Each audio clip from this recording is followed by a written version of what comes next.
Bueno, vamos arrancando con la bienvenida, con los saludos formales, con algunas cosas como para tener en cuenta en estas 4 horas y media que tenemos por delante juntos en este taller.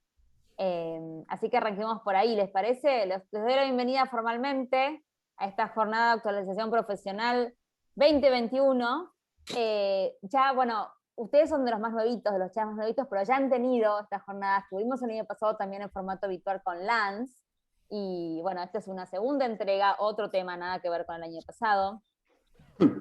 El objetivo principal de este workshop es la retención. Vamos a hacer foco en retención de miembros, pensando básicamente en 2 direcciones: nuevos miembros y viejos miembros. Entonces, ¿cómo hacemos para retener los nuevos? ¿Cómo los incorporamos? ¿Cómo hacemos para asegurarnos que se queden y puedan atravesar todo ese camino hasta conocer el valor que les da Vistage, que sabemos que no es algo inmediato, que se conoce inmediatamente en 1 o 2 meses? Y luego, ¿cómo hacemos para generar valor a los miembros con más antigüedad y también para que esto impacte en nuestra retención? Así que un poco esa va a ser la temática del día de hoy, que nos va a compartir Lance. Les quiero contar también que tenemos unos invitados especiales en el día de hoy. Por ahí van a ver unas caras que no conocen, que son los chairs que se acaban de capacitar, acaban de egresar en marzo y están armando sus grupos. Así que les quiero dar la bienvenida. Está Fer, está Lionel, ¡Qué bueno! está Martín por ahí. Bienvenidos. Vamos. En particular es una temática que les va a venir súper bien, ¿no? No es una temática de grupos por ahí como muy antiguos, con lo cual sentíamos que se iban a beneficiar mucho de este encuentro con Lance. ¿Qué más les quiero contar? Bueno, tenemos un tema de idioma. Entonces, como hacemos siempre en estos webinars, fíjense en la parte inferior de su pantalla de Zoom que pueden elegir el idioma. Pueden elegir inglés o español. Si ustedes prefieren escucharlo a Lance en original, lo dejan en inglés. Si ustedes quieren escuchar a Juan o a Vero, que nos van a traducir, lo ponen en español. Al momento de que hagamos preguntas, ustedes tienen que respetar el idioma que han elegido para no volver locos a los intérpretes. Entonces, si alguien elige inglés, va a escuchar inglés y va a hablar inglés, de modo que el intérprete pueda reproducir el español para Lance. Si alguien elige español, va a escuchar español y va a hablar en español. Entonces, elijan el idioma que les resulte más cómodo, pero quédense con ese idioma, porque si no, para los que interpretan es una locura de ir y venir con canales, ¿sí? Entonces, ese es un pedido relacionado al idioma. Guada, sí. perdón, Dani. si lo dejas apagado, ¿no escuchás cada uno en su idioma que habla? Puede ser, que no pones ni uno ni otro. No, hay una opción que dice apagado, por eso. Sí, hay una opción que dice apagado, no estoy muy ducha. Lore, ¿vos sabés? Sí, dice silenciar el audio original, claro, no lo van a escuchar a Lance y solo No, apagado. Apagado de interpretación. Apagado solamente. Próbalo, Dani. Sí, no tengo esa opción. Listo. Sí, yo lo tengo apagado ahora, lo dejo ahí y pruebo de última paso. Probá y de última después elegís. Podés cambiar Sí, también, podés decir, voy en inglés y decir, uy, che, no he entendido mucho, vuelvo al español. Lo que Buenísimo. sí, cuando ustedes estén en un idioma y hablen, respeten ese idioma. Eso sí es lo que necesitamos. Yo sé que ustedes a Lance lo conocen y que es alguien muy querido por nosotros en Argentina, por nuestra comunidad, pero voy a cumplir con hacer la presentación formal de Lance Descourouez. Es chair en Vistage, de Estados Unidos, es consultor de negocios con más de 20 años de experiencia. Lance es una persona especializada en psicología intercultural y desarrollo de organizaciones. Ingresó a Vistage en el año 98. Tiene 2 grupos de CEOs, o sea, 2 grupos de números 1 para nosotros. Tiene un grupo de Key Managers, BPC en la zona de San Francisco. Y es Master Chair de Vistage Internacional. Bueno, no quiero sacar más tiempo, me parece más interesante ir a escucharlo a Lance. Lore, ¿estamos grabando el encuentro? Sí, lo estamos grabando. Perfecto. Entonces, sin más, recuerden elegir idioma y le paso a Lance. Y hacemos esta seña con Lance para decirle que le toca a él. Perdón, ¿dónde era lo del idioma? Abajo, Gracias. dentro del Zoom, Interpretación. Ah, Sí. interpretación, ok. Perdón, un tema cortito. Lo quiero saludar a Rodolfo Roballos, que hace muchísimos años que no nos vemos. Es un placer verlo en Vistas. Hola Tomás, te iba a mandar un WhatsApp ahora. Gracias Está igualmente. Rodolfo Abrazo ahí grande. también. Sí, Hola acá estoy. Rodolfo, no te había visto. Muchas Bueno, gracias. vamos.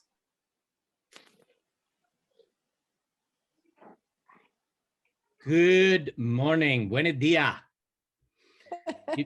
If you would give yourselves a round of applause. This topic is about Vistage retention, and your retention, you are all here, is very high. Congratulations. You are here.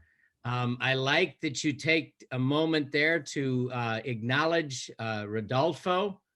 I am noticing that in all of my chair workshops, like members, it is a difficult time in the world, and to stay connected is very important, to have our relationships, the people we care about. So I feel very happy to be a part of your connection and supporting each other at a unique time in world history. Also, as you are aware, I've been coming to Argentina in person or through Zoom to provide support and workshops. And for me, Argentina has been a gift. Many of you have heard this from me before, but Argentina and the chair community has shaped my chair practice. I've been a chair for 23 years, and to have half of that time be in close relationship with Argentina has been a big part of why I love being a chair. So I say that in part, Guada, Lorena knows this very well. Please, the workshop need not end here. If there's anything today from the US or actually other parts of the world that I can be a resource or a support, please let me do that. Like you, I am an independent contractor. I have my Vistage practice for 22 years. As she said, I have 2 groups of number ones. I also have 1 group of number 2 key, and then a unique program that we've had for 25 years in the United States called a trusted advisor. And then I also serve the local chair community. So Vistage has become my life and my practice. I would say for this workshop, as any workshop, the wisdom is not within me, it is within us. I have never been a chair in Argentina. So I invite you, please, to challenge me, to agree with me, to disagree with me, to create the wisdom that we all gain, not simply my words or my experiences, but our experiences. That is the goal. Okay? Okay. Thank Okay. you. I would Genial. also, Okay. all righty, bueno. So if we can go for a moment to the slides, and then I will talk about our time together in the next 4.5 hours, so you have a context. And again, I must say, this is your program, not mine, so please feel free to shape it as we go through it. The intention, as Guada said, is retention. The focus is on retention, and in particular, 2 areas. The reason retention has become a topic, Vistage as an organization has had over its 60-year history an interesting statistic. In the US, I can't speak to Argentina, but in the United States, what percentage of members leave Vistage within the first 2 years? What percentage, whether the chair is an An old chair like me or a new chair? What is the percentage? If you can put in the chat, what do you think that percentage is?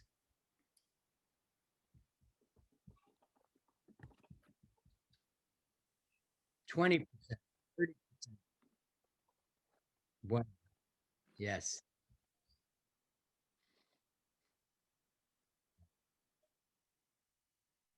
Yes. Got it. It's 42%. Which is interesting. As I understand it, that matches any membership organization. So when people join a gym or join a golf course, it is true they may still be paying their bill, but they're not participating. That's what we mean by the level of engagement falls off. So Vistage as an organization has worked hard to determine what can counter that, what might alter that, lower the rate 42% to 30 or 20. And the two areas that have come out are a onboarding program, a very structured or clear onboarding program, right? If you think of your companies, you run a business, you hire an employee. If you say hired, good luck, here is your computer, versus having a more structured onboarding program. What are the policies? What is the culture? What is okay, so what is an onboarding program? We're going to share best practices. And then the second one is member engagement. So that's why we'll focus the first hour and a half on the onboarding, and then the second hour and a half on member engagement. Things that I'm doing either in my meetings, even outside of my meetings, to create member connectedness. Okay? So that is our agenda, but you'll notice where it says close, it's not really a close. Right there at 12 o'clock, we will have what I affectionately call the parking lot, but any other Q&A, anything that you would like to talk about that may have to do with this subject matter or anything else. I was on a call yesterday with chairs in India and what struggle they're going through, what's happening for the chairs in China or US or policy or changes. I'm happy to share anything I can to be a support to you. So for the last 30 minutes, it's open for whatever we'd like to talk about. Questions, answers, comments, or even networking for you to connect with each other. Okay? That is the agenda. All right? So the first part I would like to do is to set up our time together. For those of you who know me, I focus on the training, the exact way I lead my meetings. I tend not to change my approach or style, and I'll share more with you what I mean by that. But the first part I would like to ensure is that for me, around the topic of retention, this is the third area that may be the most important. For me, member retention, the operating agreements. If I were to share with you the one thing when I travel to other countries and participate in Vistage groups, the one thing that differentiates, separates the high-performing chairs from the low-performing chairs. And when I mean high-performing, I mean they have high retention, they have high attendance, they have high engagement versus chairs that are struggling. The one thing that makes the difference is what's in the slide right now. Whether or not they have a well-defined member agreement around how we participate, or operating agreements, or norms, values, a well-defined culture. So while I'm going to spend a shorter amount of time for our 4 hours today, sort of we as a Vistage group coming together today on our operating agreements, in my member companies, I spend a lot of time on this area, the operating agreements, defining the culture. And we will talk about that later in more detail. But what I'd like to ask, Pancho, for some reason, you are right in the middle of my screen. Every time I look up, I see your face, Francisco. I'm going to ask you to be the person to help me with this exercise, to keep it shorter, okay? Very simple. I would like everybody to put in the chat an operating agreement, and a Vistage norm that you like or that you use. So you put in the chat. It could be confidentiality. It could be vulnerability.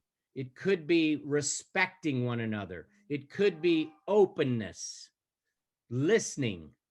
It could be challenge, anything that defines how we behave in a group. And Pancho, Francisco, here is your job. You need to pick 5. You need to select, out of 30, here seems to be the top 5. All right. When you put your hand up and say, Lance, I have the 5, I will say, put them in chat. So you wait on yours, and then you share with us the summary, the top 5 that will be our operating agreements today. Okay.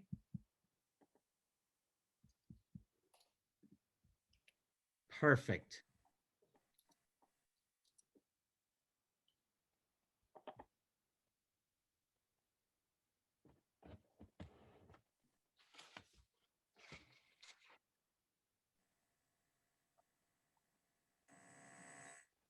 Yes, I would just ask you to, I can understand most of these, but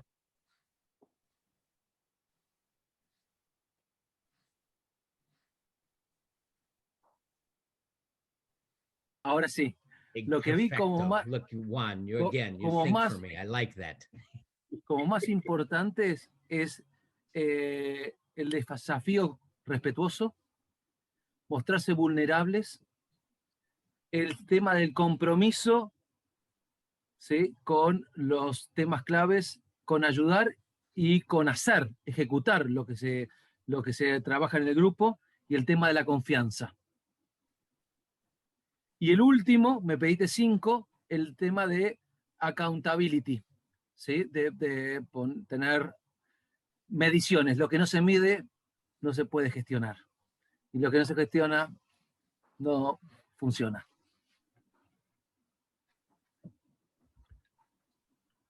So, perfecto. So, Pancho, would you simply write those 5 in the chat?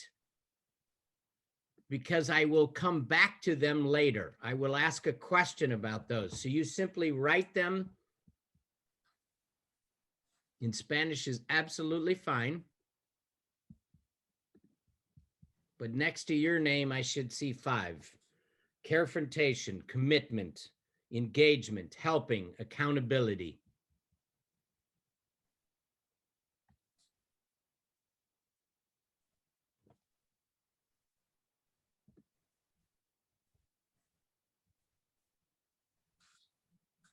El compromiso. Compromiso. All right. Ya lo estoy escribiendo. Ya lo estoy escribiendo. Lo estoy poniendo todos juntos, así no tenés problema.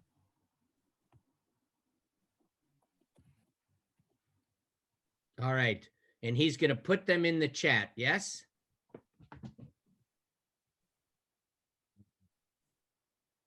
Perfect. Who wrote the word commitment? Who shared with Pancho commitment? Put your hand in the screen. Who offered that one? Commitment. Ezekiel? Yes? Ezekiel, I will ask you a favor. For the group, can you behavioralize? What does commitment look like? If I'm watching commitment be present in a Vistage group or a Vistage meeting, what would I see?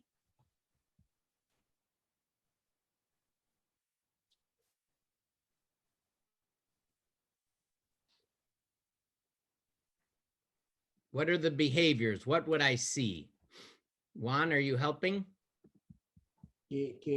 Cada uno de los miembros del grupo lo hace de manera natural y no forzada, que la reunión individual y la grupal son bienvenidas en el sentido que son esperadas y se preparan, y bueno, y ahí tienen presentismo tanto en las individuales como en las grupales, y presentan los temas claves, tienen opinión en cuanto a la elección del expositor, y tienen buenas devoluciones en la presentación de anfitrión.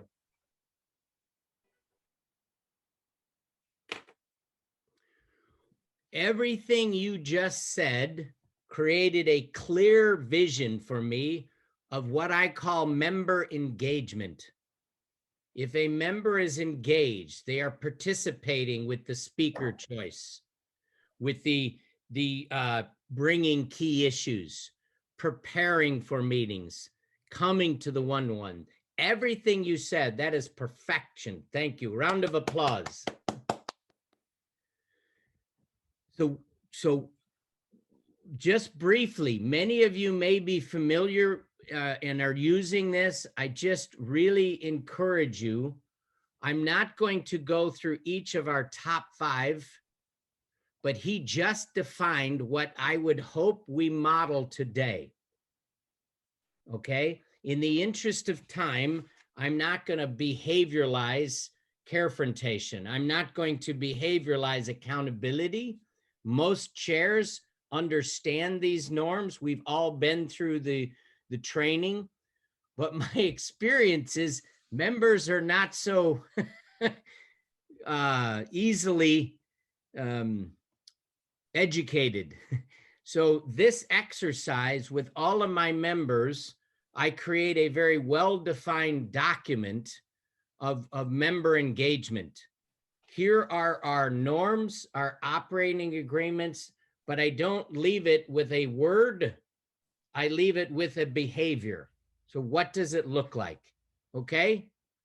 So I'm going to move us forward, but Pancho, your job is to make sure today we follow these operating agreements. If you feel we're not demonstrating accountability or challenge or engagement, you will ensure that we do, okay? If in the end we are doing our accountability commitments and it seems we are not going high enough, I encourage you to challenge us to become better, okay? Thank you. You are what I call in my meetings, my accountability czar, my accountability jefe, my boss on our commitments. That is a role I actually have in my groups, a person that is partnering with me on our commitments. It may be commitments following a speaker. It may be commitments following an issue. It may be commitments around goal setting. But I just thank you for that role. And I would ask you also, as the accountability czar, would you be my timekeeper today? I promise I will make it worth your while. We will find a way for me to create a gift for you. But what I would ask you to do, you hold us to the norms, and one of those norms is keeping ourselves on time. When we're in breakouts or when we come back from a break, all right? And that if I'm leading an exercise, for example, our first break is in exactly 1 hour from right now.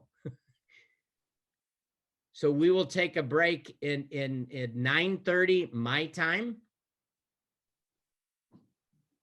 So we started at 8, an hour and a half. I take a break in my virtual groups in particular every 90 minutes. That will be a 10-minute break. Then we will take another break after that at 11 a.m.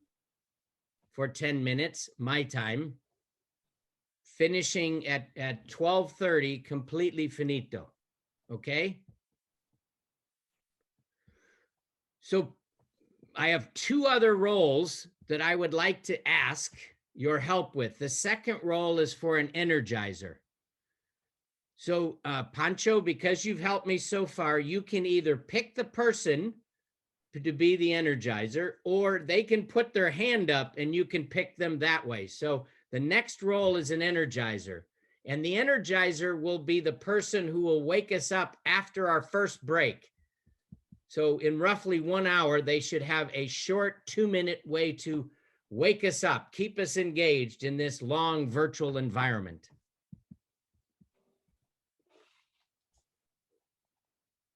Bueno, lo voy a elegir a David Rubín.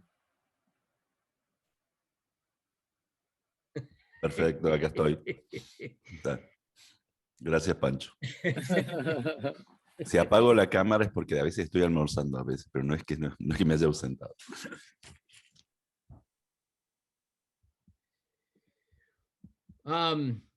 Ezekiel, I have a question for you, my friend.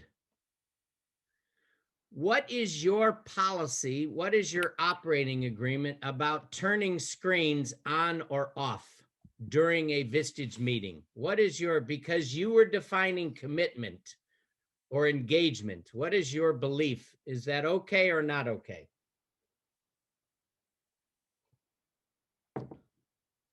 A veces hay problemas operativos, pero yo, pues yo estoy haciendo reuniones presenciales.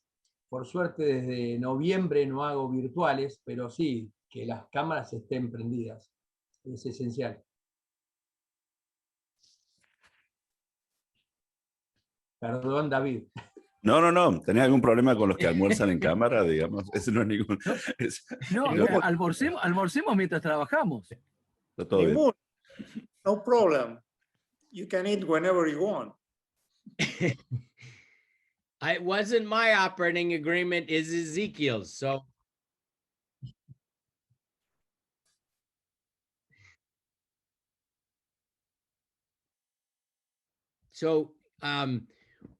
Ezekiel, I love that commitment for me with my Vistage members who sometimes become easily distracted, especially in the Zoom environment. I have a similar norm. I expect their faces on camera. Or if they do shut it off, I understand it will only be for a few moments. Yes, they may be eating a bite of food or they're going to sneeze, but it doesn't stay off. So I just would ask most of you, if you could, please keep your camera on. And then I also ask my members not to have what I call the Zoom prayer. Do you know what the Zoom prayer is? They tell me they are engaged, but their head is down. I'm sure they are using their phone. So it's the, no, I'm here, Lance. No, my camera's on. Yes, but you're not. So no Zoom prayer. And do everything you can to keep your face in the screen. Okay? So why don't we just make a short commitment? If you would, put your hand in the window for 1 moment. And I ask you in Spanish or English to repeat after me. I, Lance Descourouez, I state your name. I, Ricardo Dickman. Do commit to follow these operating agreements as defined by Pancho. Do commit to follow this agreement stated by Pancho. For the next 4.5 hours, so help me Vistage. For the next 4.5 hours. I make a joke of it, but I want everybody to recognize they committed. And the reason I say that, when I run into challenges with member engagement, I have a piece of paper, I have a commitment, I've defined it. We can have a candid conversation. Okay, we have our timekeeper and our accountability leader. Pancho, thank you, gracias. We also have our energizer, David Rubin, thank you very much. My last role, Pancho, again, you picked them, a parking lot attendant. If we have a topic that you would like to hear more about, in particular, our last 30 minutes, who will keep that list on a piece of paper in front of them so I can call on them and they will have it? Who is that person? Our parking lot attendant. Daniel Mendelberg. Danielle? Okay, thank you, Pancho. I like Danielle, it's okay? Okay. Okay, No gracias, problem. gracias. Pancho, I love it. You don't ask, you tell. That is leadership. Okay. All right. Operating agreements. Now what I'd like to do, just briefly, a short inclusion exercise. Okay, in all of my meetings, I have an inclusion exercise of some kind. And the reason I choose, there are many. For some chairs, it's to create accountability. They have an inclusion to key performance indicators, to know how members are performing. In my case, it's what I call to bring the person into the room. Many of us are so busy. When I think of the challenges today in Argentina, how you bring members to meetings, I think must be difficult.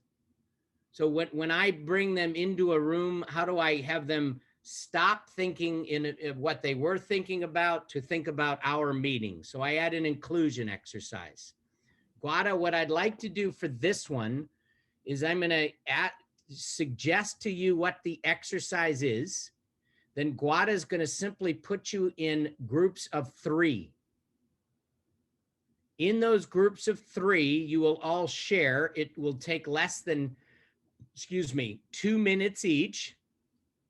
So in a total of 10 minutes, you will have a chance to share, and then she's going to bring you back. So 2 minutes each for 3 people is 6 minutes. Then we come back, and I'm going to ask 3 people to share what they shared in the group. Okay? So in your breakouts, I'll put I don't even need to put it in chat. It's easy.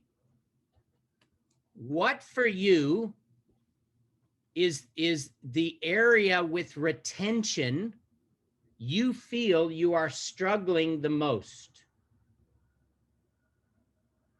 What area? It could be with holding members accountable to bring issues, really important leadership issues into the room, because we know that powerful executive sessions create member retention. So if I struggle getting issues, it could be member attendance. I have trouble getting people to attend meetings consistently. It could be people participating in member referrals.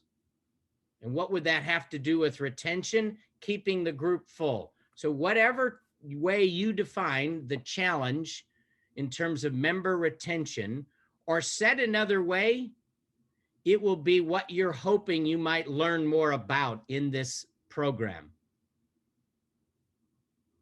That way, if we don't cover it today, you at least have 2 other chairs who know what you want to improve, and we support each other in success. For all of us, this is our own special business. We all do chairing very differently. So I want to honor the fact that member retention would be different, okay? So simply share with your partner where you feel you are struggling the most. In my case, prior to the pandemic, I feel my retention was very strong. During the pandemic, I have struggled because I lost, if you will, what I call the basics. I became softer. I felt sorry for my members and I didn't challenge as hard. So we moved from powerful A issues to best practices. I shouldn't have done that. It impacted my retention. I even stopped doing host presentations, feeling like Zoom meetings were too long.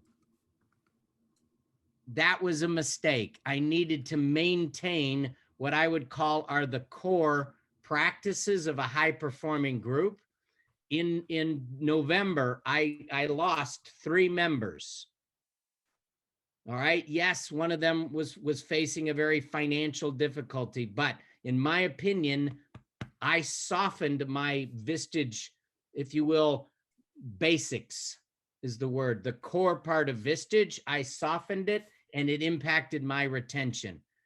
So in December, I came back very strong about what is our commitment. So what is your retention challenge?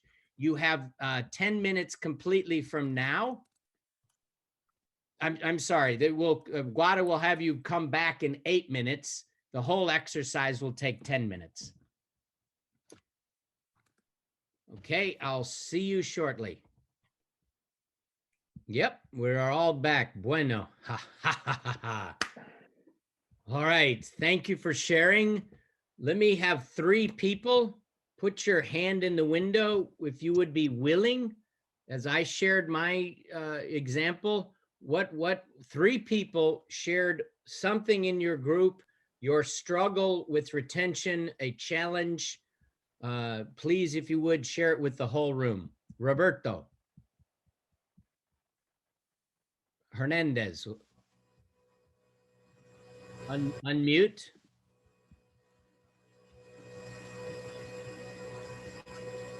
Bueno, en la sala nuestra lo que detectamos fue lo siguiente, o sea, hay dificultad para obtener temas claves, lo cual hace que pierda un poco de potencia el grupo y haya riesgos de no retención.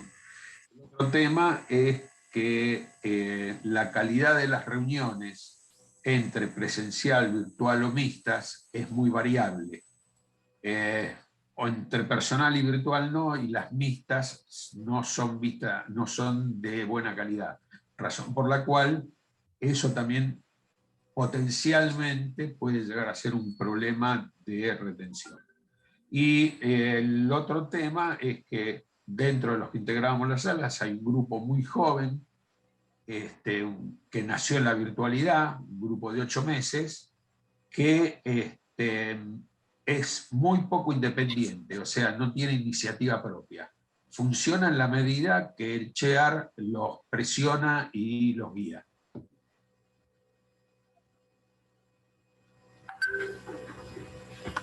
So I would like to hear from David and Richard, but what I heard, Roberto, was 2 things. The first was this challenge of getting more powerful or A issues in the meeting, especially giving the hybrid environment, when I have some in the room or some not.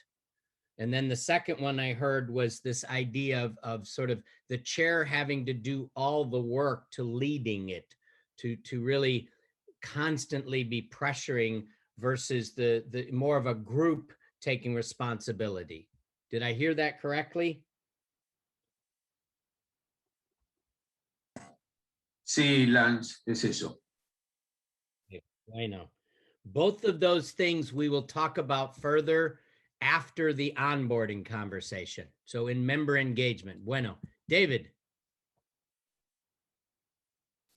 Sí, en el caso nuestro también surgió en primera instancia el tema, por ejemplo, de la puntualidad como un indicador, pero más como un indicador de compromiso que de otra cosa, digamos, y de compromiso con el resto del grupo. Y también surgió el tema el asunto de los temas claves, o sea, la cantidad y calidad de temas claves en las reuniones.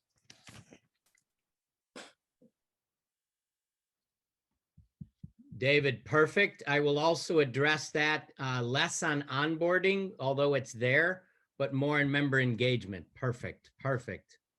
And Richard. Sí, en nuestro grupo igual salió primero el desafío de tener temas claves realmente de muy buena calidad, en tanto en cantidad que en calidad. Eso apareció claramente. Era un grupo donde éramos solamente dos, porque el tercero está todavía sin armar su grupo, entonces no podía aportar. Y el segundo punto, y principalmente en las reuniones virtuales ahora durante la pandemia, la problemática de mantener la gente really present, realmente presente, comprometido, sin mirar ni el celular ni la compu o ponerse off. Durante, aún reduciendo reuniones a 3-4 horas, aún así es difícil. Yeah. Richard, I understand your pain. Okay, and again, we will talk about that in a little more detail on member engagement. Okay, thank you. Those were very clear, and all three groups mentioned a similar challenge for chairs around the world, and that's ensuring that we have issues. And so I will talk about that further, and we will listen to best practices in this room. Okay, so an exercise I'm going to ask later is for all of you to share a best practice in terms of how you get powerful issues, powerful challenges, powerful topics into the Vistage meeting, not simply in one-to-ones. I know they're doing difficult work with you in one-to-ones, but to create the powerful group experience to get them there. So please be ready to share that. Okay? Round of applause. Thank you. Now I would like to talk about onboarding. In particular, this is more sharing what Vistage has done as well. I'm going to share two examples of what I do for onboarding. But before I do that, I would like to hear from somebody in the room, what is their onboarding process? Succinctly, to the point, what is something they do? They have a new member joining not a new group, but an existing group. I'm adding a member, right? The group has launched. It could be still a small group. That's not a problem. But what do you do to bring a new member on board to an existing group? It may have been together less than a year. That's okay. But what is a process that you use that you feel we would all benefit from hearing about it? Then I'll share mine. And then I'm going to talk with you about this document. And then Guada will also share some thoughts because some of the practices from the office are new. Okay? When I say onboarding, okay, in the chat, before I hear from the one person, what do I mean? In the chat, just share whatever onboarding means to you. In the chat, what does the word or process onboarding? So just share some of your comments. Juan, I only need to hear a few. So if you can translate one or two for me, I don't need to hear them all. But I'd like everybody to define, what does onboarding mean for you?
Okay, I'm going to call time. Veronica, perfecto. I'm going to jump in. This is what I was hoping for. Okay. Daniel, sorry, as my parking lot, if you want to also capture some quotes, if you hear somebody say something. So my favorite training quote, when I became a new chair, this was advice that was given to me that has shaped my work as a chair. The trainer, the facilitator who was teaching me how to be a chair said, Lance, remember, members join for the chair. They stay for the group. They join for the chair. So when you engage them in the information exchange and the selection interview and whatever process you use to engage the member to decide, a mutual decision to decide to become a member, it is all about you. But when the retention is all about the group. So for me, the definition of onboarding is really one about retention. It's really one about, did I create a process where that member understands their role in the group and their connection to the group? For me, onboarding works if there's a transfer of value from me to the group experience. So all of the best practices I'm about to talk about fall under that definition. And so many of your suggestions for me were highlighted here in the chat. Empathy, connection, awareness of their participation, their engagement expectations, okay? So one of you, please share, before I share my onboarding best practices, especially somebody who feels their retention is pretty good. What for you is your, and you have to do it within 2 minutes, is your onboarding process? You can share it in Spanish, no problem. Veronica is a genius and will continue to share with me. Put your hand up if you would like to share. I'm looking for somebody to share. Not all at once. That's hard to manage. Okay, Maria, gracias. Maria, go for it. Bueno, en realidad creo que, que la incorporación es, bueno, esto de que el miembro se sienta, que se pueda abrir, generar las condiciones para que eso suceda, que tenga, digamos, bueno, los acuerdos, que pueda, bueno, la selección es clave, ¿no? Para que eso suceda. Pero sí después el hacerlo sentir bien, digamos, a gusto, tener en cuenta como algunos detalles y saber que bueno, que lo vamos a estar desafiando, ¿no? Maria, good. I'm going to stop you there. Challenge, participation. What I'm looking for is your tactic. High level, you're describing the objective. What I want to hear in your process is a tactic. How do you do those 3 things? I know I cut you off, but what I'm hearing, I would like to know your onboarding tactics. Good luck. En relación a la táctica es, bueno, darle aviso al grupo de que vamos a tener un nuevo integrante. En un caso que nos íbamos a otro lado, un miembro se comunicó con él, lo invitó a ir juntos. Bueno, hacerlo sentir bienvenido, digamos, y después que él se presente con el estigma, ¿no? Eso como básico, como clave. Okay. Perfecto. What do you do after 2 months or 3 months? Do you add anything else to build new member engagement? Give me one other tactic you use. That was within the first 2 months. What do you do after that, sometime later in the first year? I know you have another tactic. I can just feel it inside of me. En realidad siempre voy monitoreando, bueno, cómo se van sintiendo, si sienten el aporte de valor, qué les da Vistage, qué les da el grupo. Siempre trato de que lo pongan en palabra, ¿no? En general, ¿no? Voy monitoreando eso. Estoy en los detalles, trato de estar en detalles. Bueno. Round of applause for Maria. You monitor it, and what I would say, not enough chairs do. They ask for an evaluation of value. Are you getting value? What does the value look like? Some chairs either are afraid to ask or assume. You don't assume. I like that very much, okay? I'm going to share in a minute, but I saw 2 hands go up. We have time. Let me hear from the 2 hands. Either you wanted to validate something Maria said or added a comment. I saw 2 hands. Juan, Carlos, and then David Rubin. I promise, David, I see you. I'm not forgetting you ever. Okay, Juan. I have to say it in English or in Spanish? I don't know. Whatever you want. Ok, lo primero que hago yo es tratar de romper el hielo, lo que significa hacer algún chiste entre ellos. Es decir, tengo, por ejemplo, un CEO que vende autos y le explico al nuevo miembro que la condición para entrar al grupo es comprar un auto. Eso genera un buen ambiente entre ellos. O si tengo un desarrollista, tiene que comprar un departamento como condición para continuar en el grupo. Eso va generando un buen ambiente. ¿Ok? Perfecto. I love it. I love the idea of engagement, making sure the member has the experience. Right? Vistage cannot be here. It's got to be here. Retention comes from the heart, not the head. You're creating a heart experience, a gut experience. Bueno. Well done. David, what is yours? David. Sí, nosotros hacemos del Stingman del nuevo miembro, que el que ingresa lo hace frente al grupo, pero yo siempre lo he hecho en forma digital, o sea, lo hice en un PowerPoint donde voy tomando nota de las cosas que dice cada uno. Y tengo uno de cada presentación de cada miembro. Por lo tanto, comparto al terminar la reunión el PowerPoint con las presentaciones de todos los miembros para que no solo el nuevo quede con su registro, sino que tenga el registro de todos los otros, pueda conocer a los otros.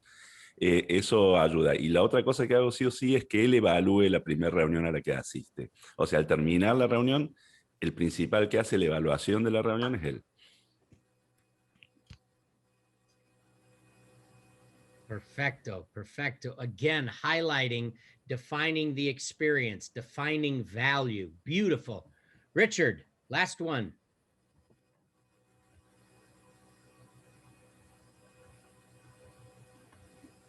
Y en algunos casos, cuando se puede, trato después de 2 meses de armar lo que llamamos una mesa chica de 2 o 3 miembros que están más cerca del negocio y trabajan con ellas sobre un tema clave, pero dentro de una comunidad más chica. Así permite una integración más fácil.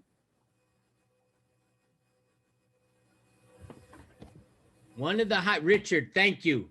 One example of a high-performing Vistage group is the members connect between the group meetings. And Richard just highlighted a wonderful tactic to do that, to create tiger teams. For many years, I did tiger teams like Richard, but only with businesses in trouble. And then one of my members said, Lance, how come it's only for those in trouble? Why don't we have tiger teams for big opportunities to buy another company, to buy a particular building or something to scale? So we added the tiger teams, but it's a wonderful example of creating member engagement because they're working together between meetings on behalf of each other. Bueno, round of applause, okay? So let me share my best practice.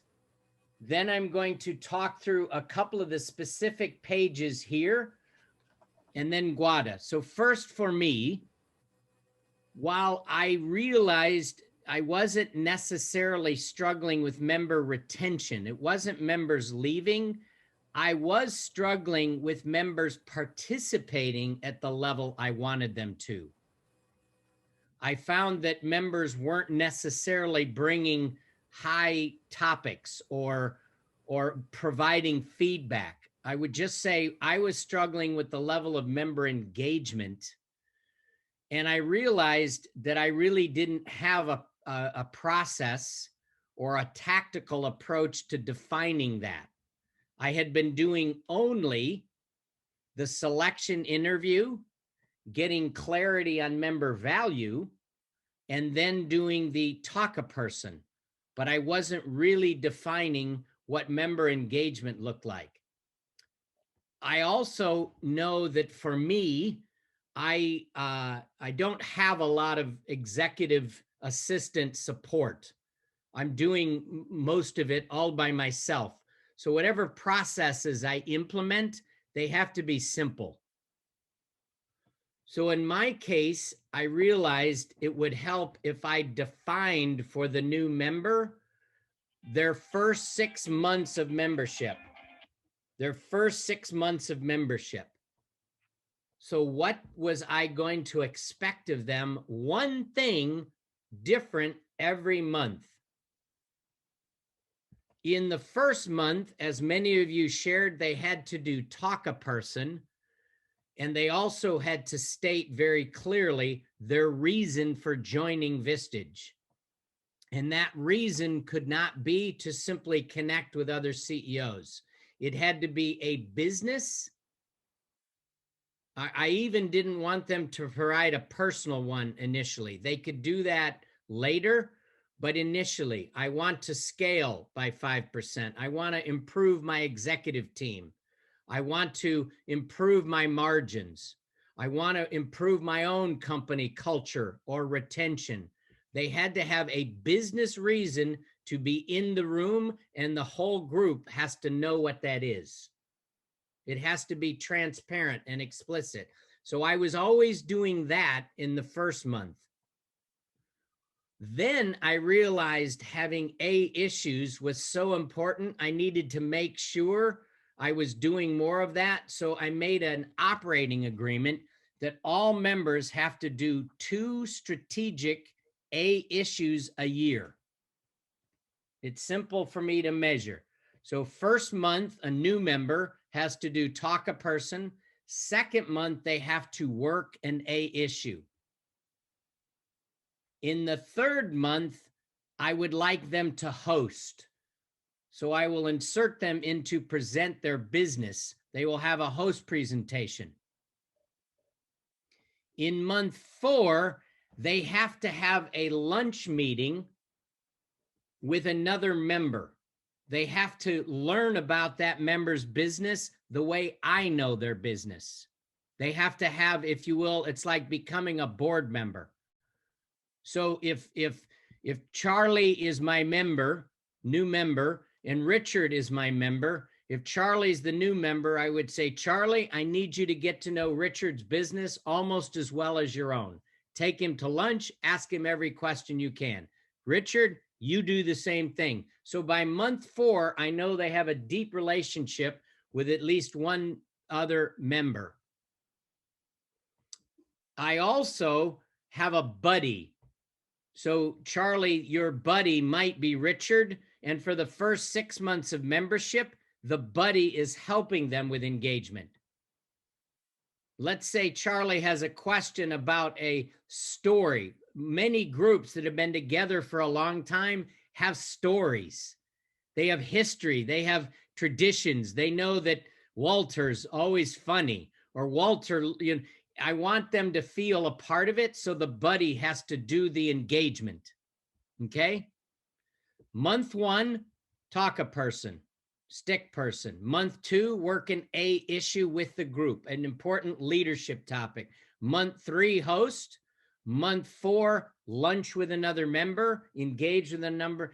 Month 5, for me, they have to have a strategic plan in place For me to help my members with big topics, I need a strategic plan. And at least for me, many members didn't have a strategic plan. So in month 5, we would do that in the one-to-one, but I could therefore check off that all my members have a strategic plan. And then in month 6, I would do the evaluation conversation. We would evaluate where they are getting value from Vistage and where they want more of it. But I also add an expectation in month 6, they will give a member referral. They will recommend another member. And the way I explain it, if you're not getting value, you're not going to make a member referral. So I want to make sure we are aligned in value. Just like a net promoter score or something like that, okay? But I'm trying to reinforce one of my member expectations, and we'll talk about this later in contracting. There's a well-defined process for how they participate and what my expectations. And then if they don't do that, there's a consequence. Because all members are living by the same commitments. Okay? Any questions for me about my process before I talk about this workbook?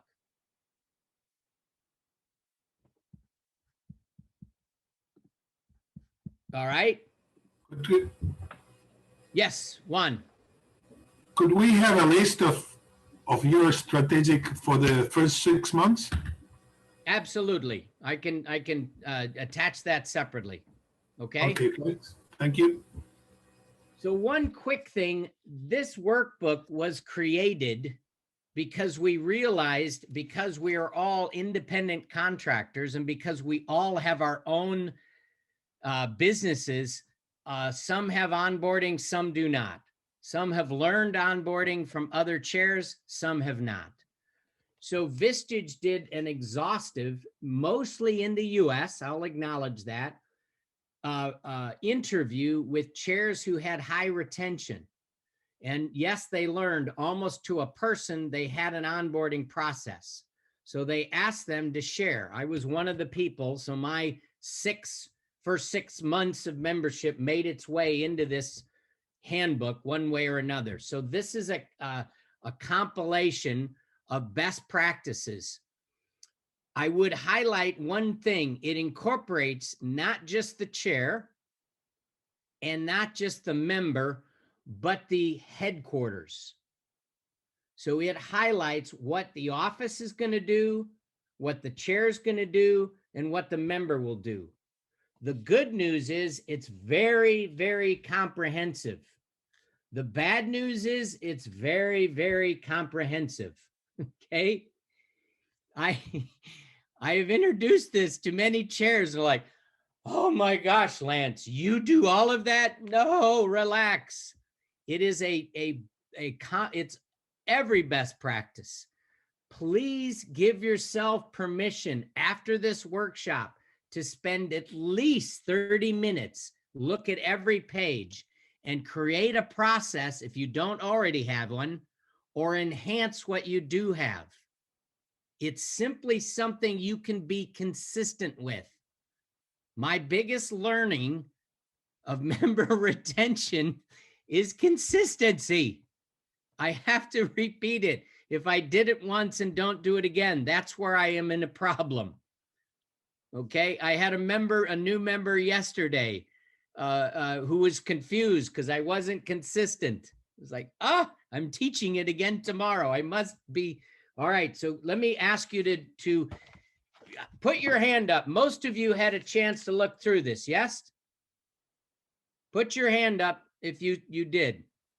Aha. Lance, 10 minutos. Okay, bueno. Open the booklet if you would, and I would like you to go to page 3.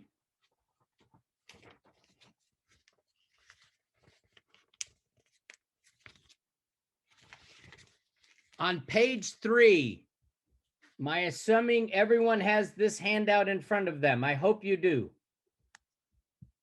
On page 3, at the very top, it says activation, mutual confirm mutual value.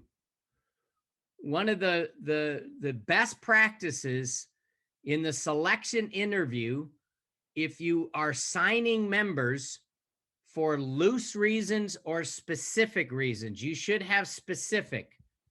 I refer to it no differently than a business engagement, a statement of work. If Juan Carlos is my new member, what is his specific reason for joining Vistage? It should be very mutual value, should be clear to both of us. He wants to improve his business performance in a specific way. I want him to participate for 6 months minimum in full member engagement on the things I described. For him to get mutual value, I need to get mutual value, or the group does. So we define what mutual value looks like. If you look over to the yellow part, that's what the member is doing. In the middle, it says chair actions, and there's little boxes. Did the chair define the member value? Did they share that relevant member value with the whole group? And then on the bottom is what the company is going to do. And before we take the break, Guad, I'd like you to share a bit more, but on the bottom in the gray is what? So in this case, the new member email and the video, at least in the US, of member, if you will, member value, member engagement. Go over to page 4. This is still within the first month, but it's defining how the member is introduced to the group, defining what the one-to-one commitment will look like, putting, if you will, a contract around our agreement for one-to-ones. One-to-ones are one of my best ways to get A issues into the room. Again, the chair actions, the office commitment, and the chair engagement. Most of you said you use the stick man. Part of that process, I want to demonstrate vulnerability. I want the member to share an issue soon so that they're demonstrating vulnerability. Now they are getting, if you will, I'm getting better retention. That is on page, the next one would be page 5, is the first meeting. Okay, and again, what I love about page 5, I want to make very clear my new member knows all of the operating agreements. In my case, attendance, you can't miss more than 2 meetings a year. You can't not provide 2A issues. If you're going to miss a meeting, you have to provide the group an update, not me, 24 hours in advance with your check-in. In our one-to-ones, we will highlight an A issue that you will be working with the group at some point in the next 6 months. All of these member norms, what is our agreement, is defined on page 5. If you would, go to page 7.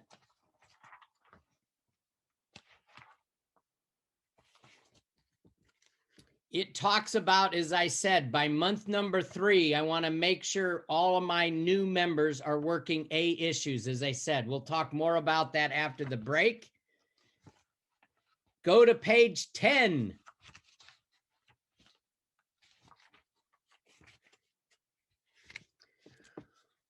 Page 10 talks about growth. Again, too many of my members will focus on leadership or on a tactical way. How do I grow my business? By month 10, I want to talk about their leadership development. I'll talk more about this later, but one of the biggest things I learned in Vistage, what prevents members from improving their business is them. So what do I need to, if I am a innovative, risk-taking starter, but I'm not a good process or not a good scaling CEO, or if I'm good at operations, but I'm not good at creating innovation.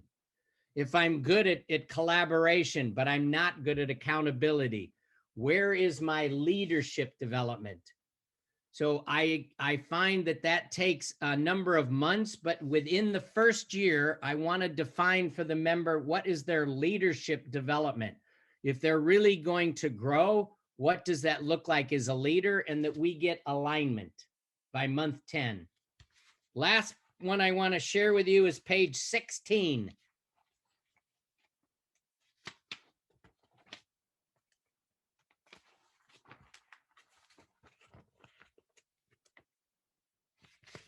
Goal setting review.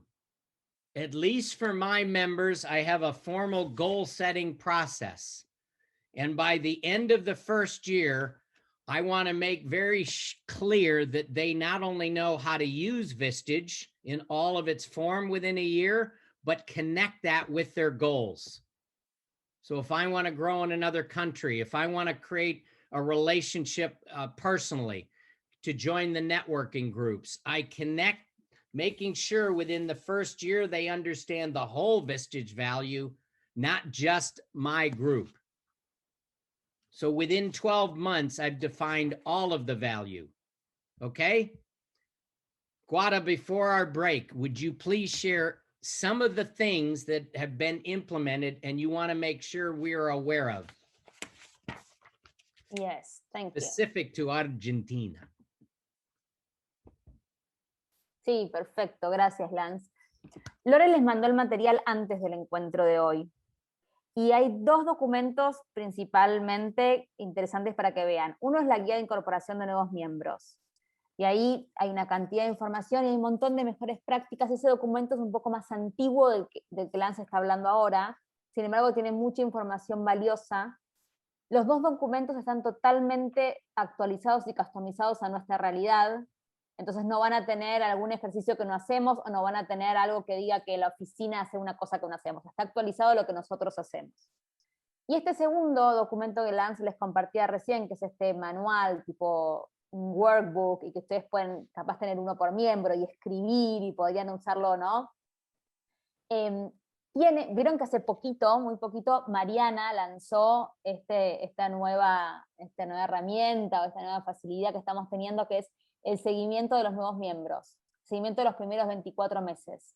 Tenemos una cantidad de acciones, a partir de ahora estamos tomando una cantidad de acciones que en el pasado no hacíamos para ayudar a mejorar retención. Mariana dio un webinar, está guardado en Workplace desde ya, pero todo lo que hace Vistage durante los primeros 2 años de membresía está también en este manual para que estemos de la mano. Entonces un poco hay una cantidad de cosas que puede hacer el chair y otra cantidad de cosas que puede hacer Vistage. Entonces, las encuestas, el regalo para el año, que es algo nuevo que no hacíamos, lo van a recibir ustedes para dárselo al miembro. Entonces, la idea es estar como alineados en las acciones que vamos tomando. Entonces, fíjense que en este workbook van a encontrar en la parte gris de abajo del mes de que se trate, qué hace Vistage. Además de que está en el webinar que Mariana dio con Jessy y con Cari, ahora ha sido hace 2 semanas, le diría. Si alguien tiene alguna duda, la contacta a Mariana y le pide la grabación, porque está grabado. Ahí lo tienen más en detalle exactamente qué hace Vistage y qué necesitamos de ustedes.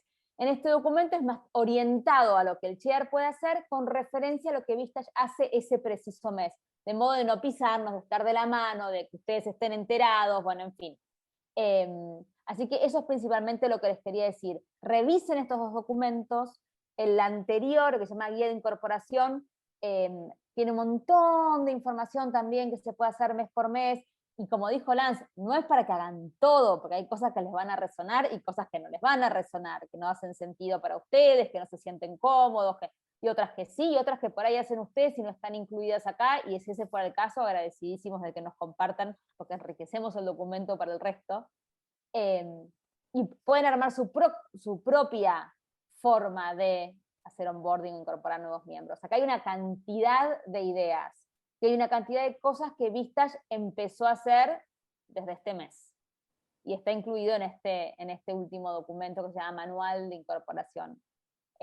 Y también, ya voy Charlie, ya te di que levantaste la mano, y también hay unos ejercicios nuevos que se llaman resources o recursos, que también están disponibles, Lore los puso como adjuntos, que pueden llegar a usar si los necesitan, si les parece que pueden sumar. ¿Está? Charlie. Guada, una pregunta, la verdad es que me parece buenísimo tener sistematizado, y esto que está planteando Lance me parece muy útil, no solo para el primer tiempo, sino para la continuidad de los miembros y seguimiento. ¿Están evaluando o están mirando alguna forma de sistematizar esto para que nosotros podamos tenerlo en algún lugar y poder hacer seguimiento y tener recordatorios? No sé, tal vez alguna funcionalidad de CRM o alguna otra cosa que combine para que esto sea como más fluido. Qué buena pregunta, Charlie. Mirá, hay un par de cosas, 2 instancias, 6 y 18 meses, que son parte de nuestro programa actual de seguimiento al miembro los primeros 24 meses, que requieren una acción del chair y están en CRM. Entonces a vos te va a llegar, Charlie, este mes cumple 6 meses tu miembro X. Por favor, ten una conversación con él y hacer estas preguntas. Vos al poner eso, lo vas a poder volcar en CRM, va a quedarte también toda la historia. Porque vas a ver cuando, no sé si viste la grabación esta del video de Mariana que te estoy mencionando, hay acciones a los 3, 6, 12 meses, 18 y 24, además del llamado de bienvenida que tampoco existía, donde les explicamos bien cómo se usa Workplace, cómo se usa My Vistage, la diferencia entre uno y otro, cómo poder recibir la factura, bueno, en fin. Y sobre todo presentarles el único canal, que ahora tenemos un canal específico para atender a miembros y sacarse cualquier duda, también le dejamos bien en claro cuál es la manera de sacarse cualquier duda, ¿no? Entonces, en este programa de 3, 6, 12, 18 y 24 hay acciones de Vistage y hay acciones del chair. Y eso sí está automatizado y te va a llegar a vos. Charlie, le mandamos una encuesta a tu miembro Roberto con estas preguntas por sus primeros 3 meses. En cuanto Roberto contesta, el primero que recibe la respuesta sos vos. Sabiendo qué dice Roberto. Entonces tenemos esto todo esquematizado estos meses que te estaba mencionando.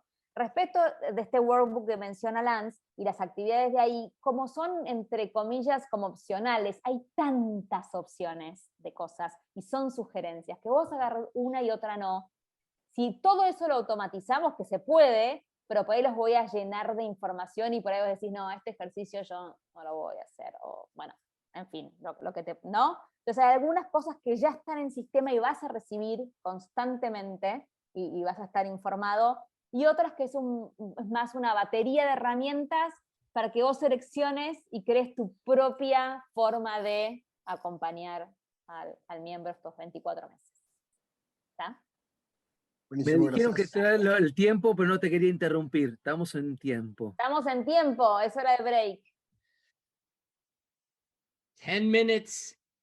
10 minutes. When Pancho is back, we all should be back. 10 minutes from your watch. See you then. Sí, no tan extremo como lo de Charlie, mucho más anecdótico, pero que nos sirvió en un grupo que no era de Vistage, pero funcionaba metodológicamente igual. Teníamos la reunión mensual y una cena a mitad de mes para socializar, para estar más cerca. Y la cena la pagaban los que habían faltado a la reunión y el último en llegar. Esa era la consigna, digamos. El último en llegar a la reunión y los que habían faltado pagaban la cena para el resto del grupo.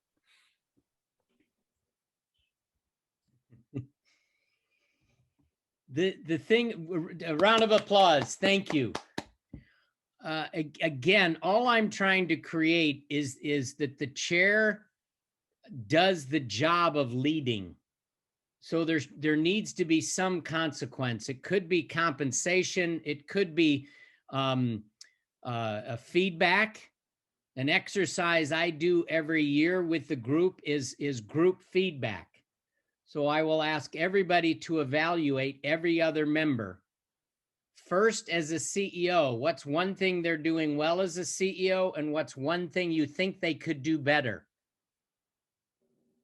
Then I also say, what's one thing they're doing well as a member and one thing they could do better?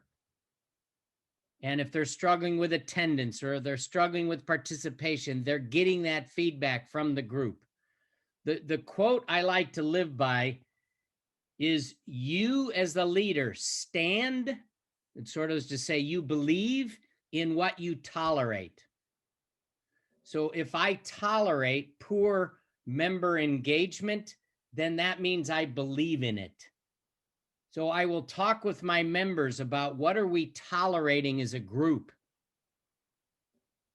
Making a list. If we tolerate less than high performance, we will get less than high performance. We stand for what we tolerate. Okay? Lorena, let me go to the next slide. Yes, Pancho. Lance, una cosa. ¿Eso es aconsejable hacerlo en una reunión habitual, normal, mensual? ¿O está mejor ponerla en un retiro? Que tenés, que trabajas más en el grupo. Either a retreat or once a year. You mean the exercise of member feedback?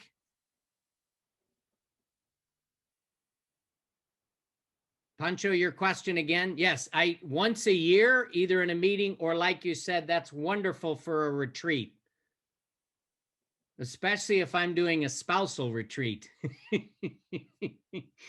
Because then their partners may be hearing the feedback. Okay? If you will, Lorena, let's go to the next slide. In this hour, we're going to talk about member engagement, member culture. What does it mean to create a high-performing group? Okay? So in this diagram, and many of you may have seen it, there's a, if you will, a picture that talks about member high performing in a Vistage environment. So take a minute to take a look at that. Then I would like to explain the background to this before I go into it in detail, okay? What I'm going to share with you in just a minute is what I call Facilitator Training 101, okay? And then I'm going to talk about what you are seeing there, all right? But let me connect this slide or the concept of creating a high-performing group. A high-performing group starts with what the slide we saw before, contracting. If I have a clear contract with my members, I can achieve high performance. If I do not, then I am only using hope as the strategy. Hope is not a good strategy for business or being a Vistage chair. So the best practice is if my group is not performing at the level I would like, I must recontract with them. Recontract. So for example, my group was high performing. If you look at that scale on the very left or right-hand side, it talks about collective IQ, very strategic issues, going to deep issue processing or root causes, high level of trust and caring. I watched my groups during the pandemic move from the right side back to the left side. They became low performing because I wasn't holding them accountable for A issues. We were having B and C issues because I felt like it's hard to do A issues on Zoom. I started feeling like it's hard to present your business if we're not at your office. So I let go of host or business presentations. When I would onboard a new member, I didn't have my 6-month commitment. I realized in less than 8 months, my groups went from one in particular, CEO group, #1 group, high performing to low performing. So I had to recontract with the group. I pulled back our group vision and our group commitments. So in December of last year, 2020, I said, starting January 1st, I want everybody in this room to recommit to what Vistage membership looks like. And I want a 6-month commitment from all of you to bring back host presentations, A issues. I will do my part if you do your part. And I had to have a mental shift for me as a chair that when I said, oh, it's difficult to have a high-performing meeting on Zoom, Lance, that is a fixed mindset. That's a negative mindset. Have a growth mindset. All of a sudden, my member topics in January and February were deep, were profound. It was not a problem on Zoom. We had our first face-to-face meeting last month, but the bond has been great. It was almost like getting back together was a bonus instead of the group's mindset that we can't be high-performing unless we are in person. All I'm sharing with you is recontracting. If your members don't attend your one-to-ones consistently, if your members don't go deep in your one-to-ones, if your members don't feel that they are challenging other members in the meetings, please use your one-to-ones to recontract. Create the member engagement again, and then do group recontracting. That is one of the best tools to create member vision around high performance, as you see in this chart. Okay? Put up your hands if you're familiar with the stages of group development. Stages of group development. All right. I will make it simple, but I wanted, this is facilitator training, just a couple of basics. The first step in group is forming. Storming is the second stage. Norming, and then what they call performing or high performing. In the first stage, and this seems to be relevant in not just Vistage groups, but any group. In the forming stage, everybody is happy, excited, right? If you start a company and put an executive team together and say, okay, we're going to start this business together, everybody's happy. I'm great, you're great, we're going to do wonderful things. It'll be easy. I call it the cocktail hour. It's everybody feeling good. That's the forming stage. The storming stage is when now you have to put the structure in place. The norms or the rules. We start our meetings at 8 o'clock. And then a member says, wait, I told you I have to drop the kids off at school, or I have to help my wife, or I have a board meeting. I can't come till 9 o'clock. The minute you start what's called the division of labor, that's the storming phase. What gets you through storming is norming. Clear operating agreements. But here was the biggest lesson for me. Groups don't get through the storming phase to the norming phase. The norming phase simply means they're internalized. They don't become internalized until they're challenged. Every group operating agreement, providing referrals, having A issues, attendance. The reason we talked about consequences is every member, I promise you, at some point will challenge the group norms. They're not norms until they're challenged. Once they're internalized, that's in the norming phase, is when your members are holding each other accountable. In the first two stages, the group, the chair is doing all the work. Come on, everybody. We can do this. We can become high performing. But once you achieve norming, now the group are holding members accountable to attendance, to A issues. Your dream is to create an internalized norming group. A high-performing group, don't get me wrong, is wonderful, but can also be exhausting. That's where the group finally realizes its potential. And they say to the chair, hey, we should go on retreats. We should do tiger teams every month. We should go buy a company together. We should, okay, that's where the group sees its potential. And now they're leading the chair. I only say that, be careful what you ask for. So yes, high performing is great, but it can be exhausting. This tool of sharing with members the difference between forming and high performing, I share with them in one-to-ones.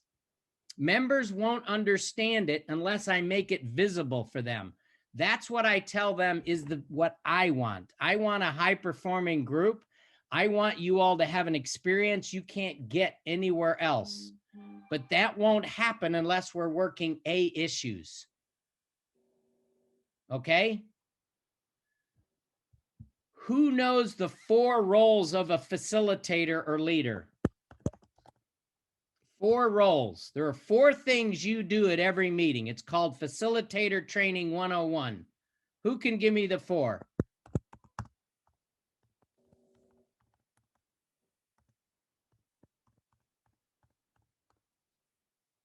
Anybody have an idea? What are 4 things you do? I promise you do at every meeting. These are the basics. Here they are. Ready? You manage time. When we start, when we stop, how much time we spend on it. You manage the task. You as the leader define what are the priorities.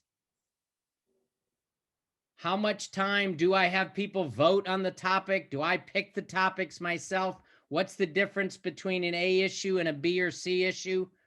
In my groups, we have A issues and everything else, just to keep it simple.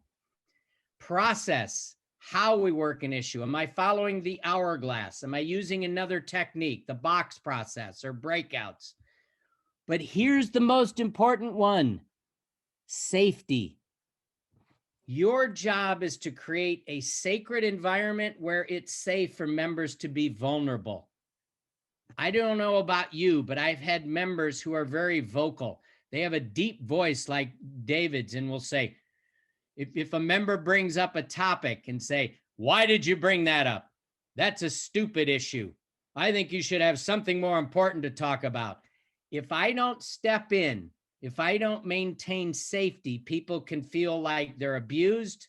My member who's loud will say, well, Lance, you said to be open. I understand, but I also said they need to engage. They need to hear you. The number one area is to educate your members on safety so that they will ensure vulnerability, to take risks with each other. Trust is not created unless it's given. We don't get trust till we give it. The reason chairs go first and model vulnerability is so other members will, only if there's a safe environment. Next, on the topic of trust, this is still Group Facilitation 101, and it ties to high-performing groups. Who knows the 3 levels of trust? 3 levels of trust. What do you think is the first level of trust in a group or a team? Pancho, you put your hand up. Seriedad, competencia o capacidad para poder hacerlo, y después una historia que de alguna manera te demuestre que sos congruente entre lo que pensás, decís y haces.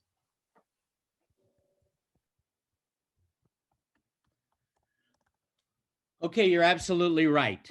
You're absolutely right. Only you went deeper than I'm going to go. I'm talking even more basic than that.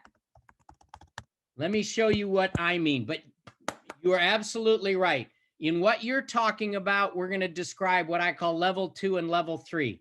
I want to describe this because high-performing groups understand this. If the chair isn't talking about the levels of trust, it is difficult to get here, okay? Level 1 is safety. Am I in an environment where I'm safe? From verbal abuse, certainly physical abuse, but the first level of trust, just the basic level, is I won't be hurt. This is not a place of, not that I won't grow. There can be emotional pain in growth, but I'm talking about safety, that I feel okay to share. I won't be judged. I won't be minimized. I won't feel disrespected. The first level of just the basic is the safe environment. The second is interesting. My voice matters. My voice matters. This was a very interesting one for me. Do the members understand their voice matters? That the group needs their voice? I was surprised how many members come to Vistage with sort of a me focus instead of a we focus. In my contracting, in my first one-to-one, I describe in more detail, you should be giving as much as you're getting. The group works, becomes high performing if you are bringing issues, not simply for yourself, but the group. In fact, I feel guilty sometimes. Members get more value listening to somebody else's issue than their own. So please, I ask everybody, the reason you're bringing 2A issues is as much for the group as it is for you. So your voice matters. If I have a member who's going to miss a meeting for any reason, I create a norm that says you can't miss the issue processing. If in our group today, Joaquin and Martin will be presenting issues and Rodolfo is not present, I say, Rodolfo, you have to follow up with them individually. I'm okay that you missed the meeting. One of your 2, maybe 3 misses this year, but you need to make sure that they get your feedback. The reason I'm doing that is to make sure Rodolfo feels and understands his voice matters. He now feels a part of it, not simply he can miss and the work will be done without him. Does that make sense? I don't make it a complicated process for me. If he doesn't follow up or whatever, I may give him feedback, but I simply want him to know. The reason I have members always provide their check-in 24 hours in advance of the meeting if they're going to miss is because I want them to know the members value their voice. If Rodolfo isn't going to attend, he sends his check-in, his comments, his business update. The amount of times the members will respond, Rodolfo, we're going to miss you. Thank you. I'm glad to hear about that. Thank you for sharing your wife is struggling now. It creates the bond between meetings with member engagement. So the second level of trust is making sure my members know their voice matters. On that topic, before I add trust level number 3, I want to ask Maria a question. Maria, describe one of your members and the particular voice or value they bring. Describe one of your members and the unique voice they bring to your group. It could be strategic thinking. It could be financial acumen. They're just really good at finance. It could be they're just great at innovative ideas. Describe one of your favorite members in terms of the unique voice they bring to the group. Unmute and share your answer. If you understand my question.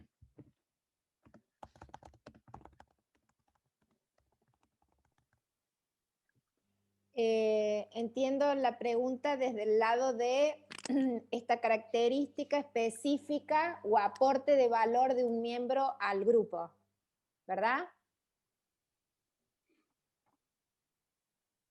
Hay un miembro que es muy lector, tiene como hobby la lectura, es muy analítico y está en una empresa que cumple 50 años y está, bueno, haciendo todo un proceso de transición, ¿sí?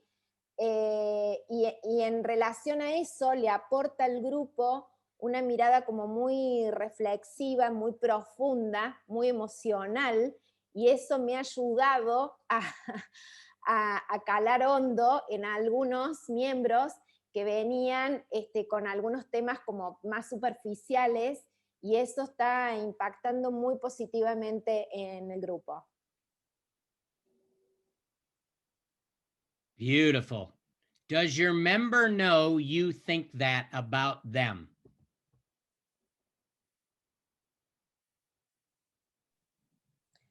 Sí lo sabe. How do they know that? El grupo se lo ha dicho. How? Tell me how. How do they know? El grupo se lo ha dicho, ¿no? El grupo lo ha puesto en palabras.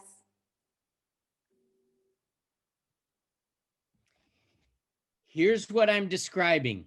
Maria, first, you modeled that perfectly. Round of applause.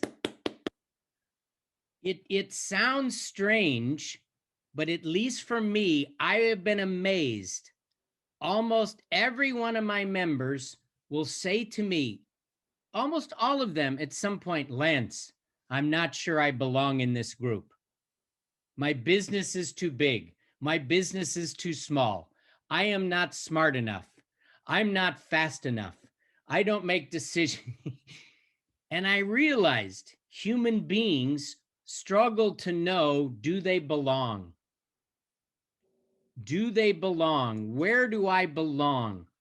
It was my biggest eye-opener that if I'm not helping members understand the value they bring to the group, then it may not happen, and it can easily affect both their retention and our high performance. So creating a technique where I'm aware of how that process can build trust in the group. First, there's safety. Second, my voice matters.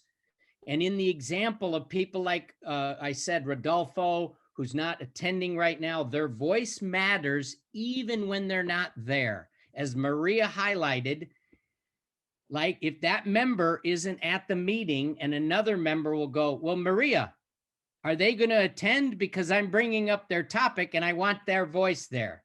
You know what that's like. Members will say, I'm coming to the meeting. Will Efren be there? I want to make sure because they value that voice. I want to make that implicit, explicit. I want that sense of value in the room because I know that contributes to a high-performing group. My voice matters even when I'm not in the room. In a business example, we think of a CFO. Many financial officers in an executive team say things like, okay, what's the return on investment? If we buy that equipment, what is the ROI? Well, let's say there's a day when the executive team gets together and they want to buy a piece of equipment, but the CFO is not in attendance. And somebody says, well, you know what David Rubin would be saying right now. What is the ROI? That means their voice is present even when we're not in the room. High-performing groups have that experience. Okay? Last concept. What is the difference between a group and a team? What is the difference between a group and a team? If you would take a minute and explain just a few answers. What is the difference between a group and a team? In the chat, put what you think is the difference. Team is a very common phrase, an executive team. We don't call it an executive group. Why do we do that? What is the difference between a group and a team? Put your thoughts in the chat. What's the difference?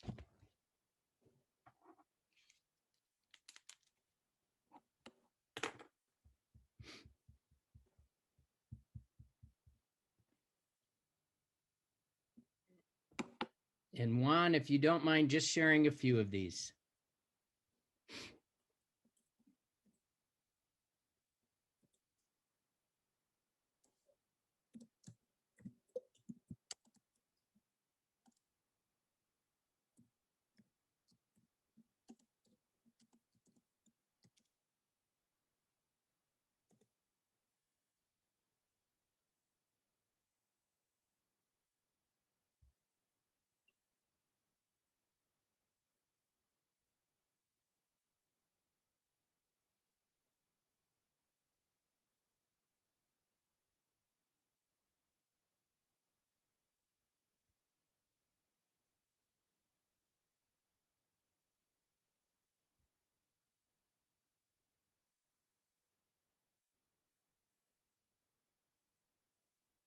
Beautiful, beautiful. Jorge, share yours and 2 others you liked. Jorge, share yours and 2 others you liked.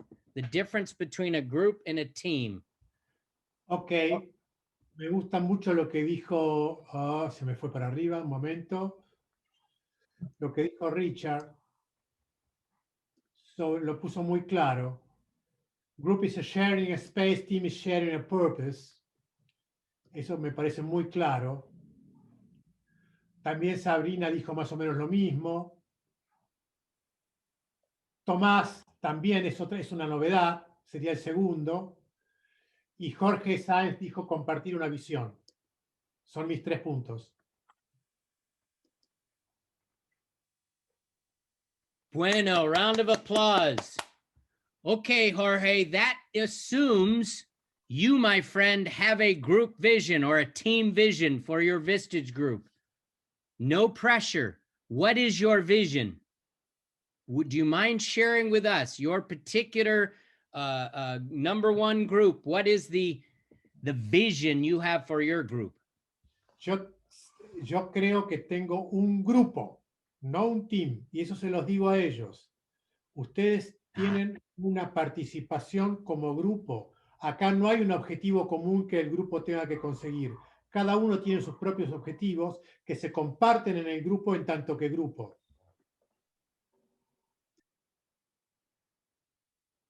Beautiful.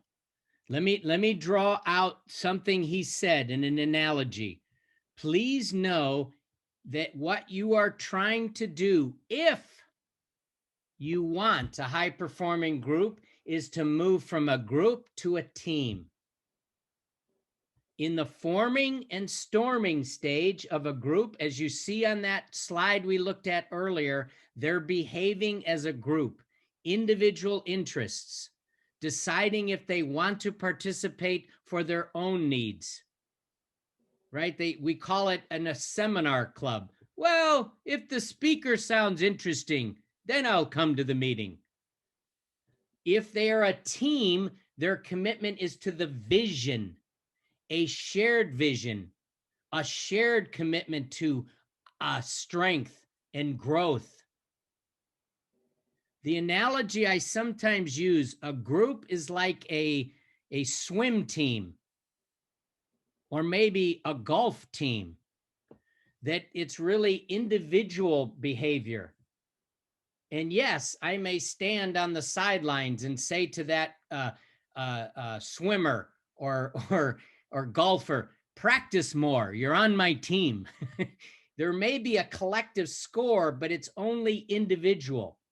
And it is true in Vistage, I can't go in and run your company, but I'm expecting that you understand what I prefer is a soccer team, a football team, a basketball team. I want us highly engaged in supporting each other's business. Well, Lance, what do you mean? I told you, I can't run their business. Yes, but you can provide feedback they can get nowhere else as to where they're performing and not performing as a leader. True development. Jorge, your hand was up. Sí,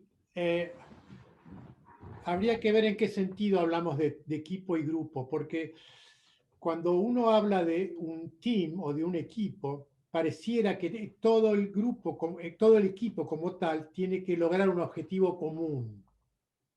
Entonces, hay que distinguir bien de qué estamos hablando. Porque lo que yo insisto en mi grupo, que tiene 3 años, es un grupo joven, es que ellos tienen que lograr sus objetivos personales y profesionales dentro del grupo, pero que el grupo no es un soccer team que todos tienen que lograr meterle un gol al equipo contrario. Por ahora, posiblemente cuando mi grupo sea más performing, a lo mejor, perdón, cuando sea, sí, no sé cómo se dice, a lo mejor paso a pensar distinto, pero por hoy estoy pensando de esta manera y estoy contento y mi grupo está contento de ser así. Absolutely. Absolutely, with one caveat. First, Daniel, sorry, if you would put that on the parking lot, how do you create a shared group goal? if we are individual company members. So Jorge, I'm going to add a response, but I would like us, if we want in the parking lot time, to talk about it further. All I want to highlight is for you to understand the difference and begin to discuss with your members what that would look like.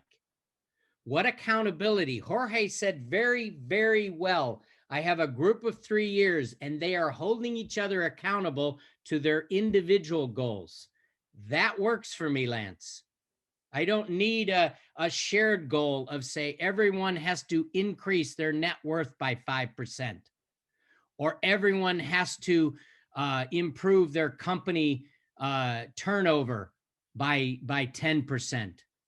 Having said that, Jorge, some groups over time may decide that, you know what, let's do this, or I just want to make the group to be aware of group behavior. Jorge, what is an example of a company or an organization that is so far away from team, it is all group or individual behavior? What is the worst example of an organization? I'll give you a hint. In the English, it begins the word with a B. Bureaucratic. I don't know, no sé, pero me imagino, digamos, si yo tuviera que dar un ejemplo, diría que el ejemplo más dramático de lo que no es un equipo son las organizaciones estatales del Estado. Exactly. So in state-run organizations, what does conflict look like? Pepe, I see your hand. I'm coming. Jorge, in a state-run organization, how is conflict handled? I didn't get you. No te entendí. So if I have a disagreement with you in a state-run organization, you are one of my employees, you're my peer. Instead of bringing up the challenge, I go to my boss and I ask my boss to tell you. I avoid conflict. I may not bring it up at all. I may even hide. I understand that's a problem. I don't deal with that problem. And they avoid it. Problems are avoided. Conflict is avoided. Commitment is only covering my own needs. You gave me a great example. That's what we're trying to avoid. Unless we create a vision where our members understand what a group behavior looks like versus team. All I'm trying to suggest, high-performing groups have vision. They have commitment. They have accountability. Low-performing do not. And if I'm not explicit with my members, then I will have group behavior, not team behavior. Does that make sense? Okay. If you would, I would like you to put in the chat for just a minute. Everyone share a best practice, something you do. It could be having a shared vision, could be an accountability process, could be getting A issues in one-to-one. Anything you do to create a high-performing group or create better culture. What do you do to create it? As we use the phrase stickiness. Lorena, can you share the next slide for just a second? Lance, just one thing. Pepe Yes. Wanted to ask something or say Oh yeah, something. Pepe, sorry, my Yeah. friend. Great catch. Sometimes I just keep going. Pepe, yes, sir. No. Ya pasó por ahí el momento. Era para dar una imagen de la diferencia entre equipo y grupo, ¿no? Una de nuestras más brillantes expositoras, Marcela García, que yo la llevé recientemente a una de mis reuniones grupales, cuando habla de liderazgo situacional, empieza con una imagen que a mí me parece muy ilustrativa de lo que vos estabas tratando de decir, que es una embarcación con un equipo de remeros que no están mirando al objetivo de la barca, es decir, las embarcaciones de remero antiguas, donde el que dirige al grupo tiene un megáfono y va dirigiendo a los remeros, pero los remeros no ven hacia dónde van. Contra una imagen de una embarcación de estas que está en los ríos turbulentos, donde el que dirige al grupo está atrás y todos los remeros están luchando contra esa turbulencia, al mismo tiempo sabiendo a dónde quieren llegar, y el líder, ¿no?, en realidad no puede él estar dirigiendo, sino que todos están con ese compromiso hacia dónde quieren llegar. Entonces, esa que es una imagen simple, me pareció espectacular para definir la diferencia entre un grupo y un equipo. Pepe, I love that. Hopefully others did as well. Pepe, may I put you on the spot ever so slightly? May I ask you a question? Sí, por supuesto. How? Of course. How do you apply that wonderful vision, that wonderful metaphor to your group? How do you help them absorb or assimilate that concept? Es un proceso, no es de un día para el otro. Mi grupo es un grupo relativamente nuevo, diría. Todavía no cumplieron todos 2 años, somos 12 miembros, y están en distintos niveles ellos de aprendizaje, yo no diría de aprendizaje, sino de visualizar esto en sus propias empresas. Les hace falta este concepto de equipo. Entonces, estamos en el proceso de generar en las individuales, yo me ocupo mucho de esto. Estoy trabajando mucho en las individuales con cada uno para tratar de nivelar y de llegar el momento, obviamente que ya lo hablamos esto, de hecho compartimos la presentación de Marcela, para tener una visión de grupo, y es muy importante lo que tú nos estás transmitiendo hoy, porque refuerza ese concepto. Y me parece que es el key de cómo mantener un grupo unido, tener una visión compartida.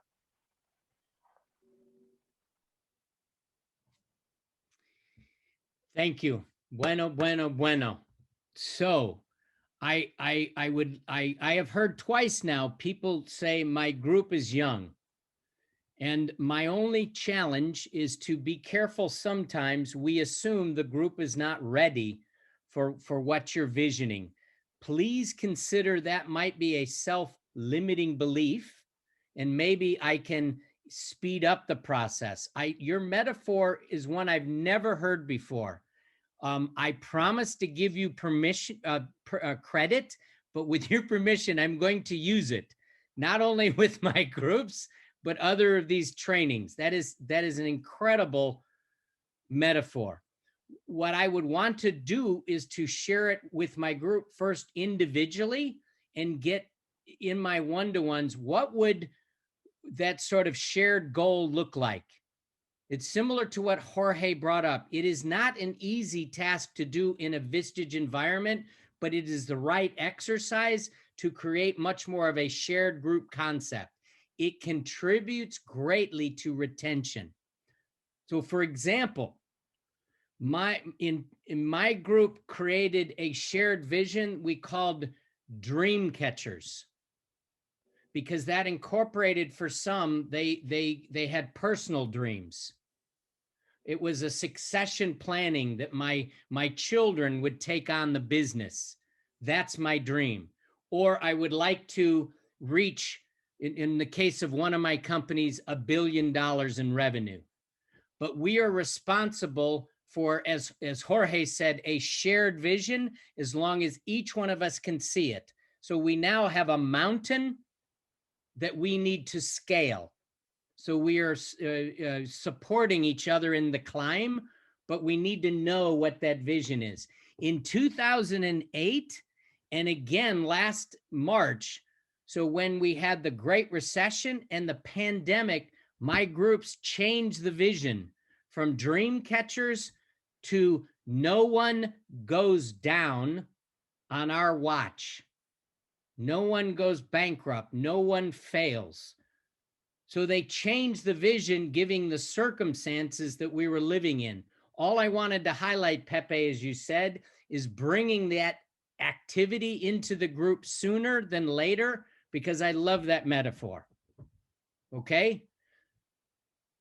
I'm going to keep going because we have a break coming up. I want to do 2 more exercises before 11 o'clock. Any other questions for me about the concept of a high-performing group? Okay?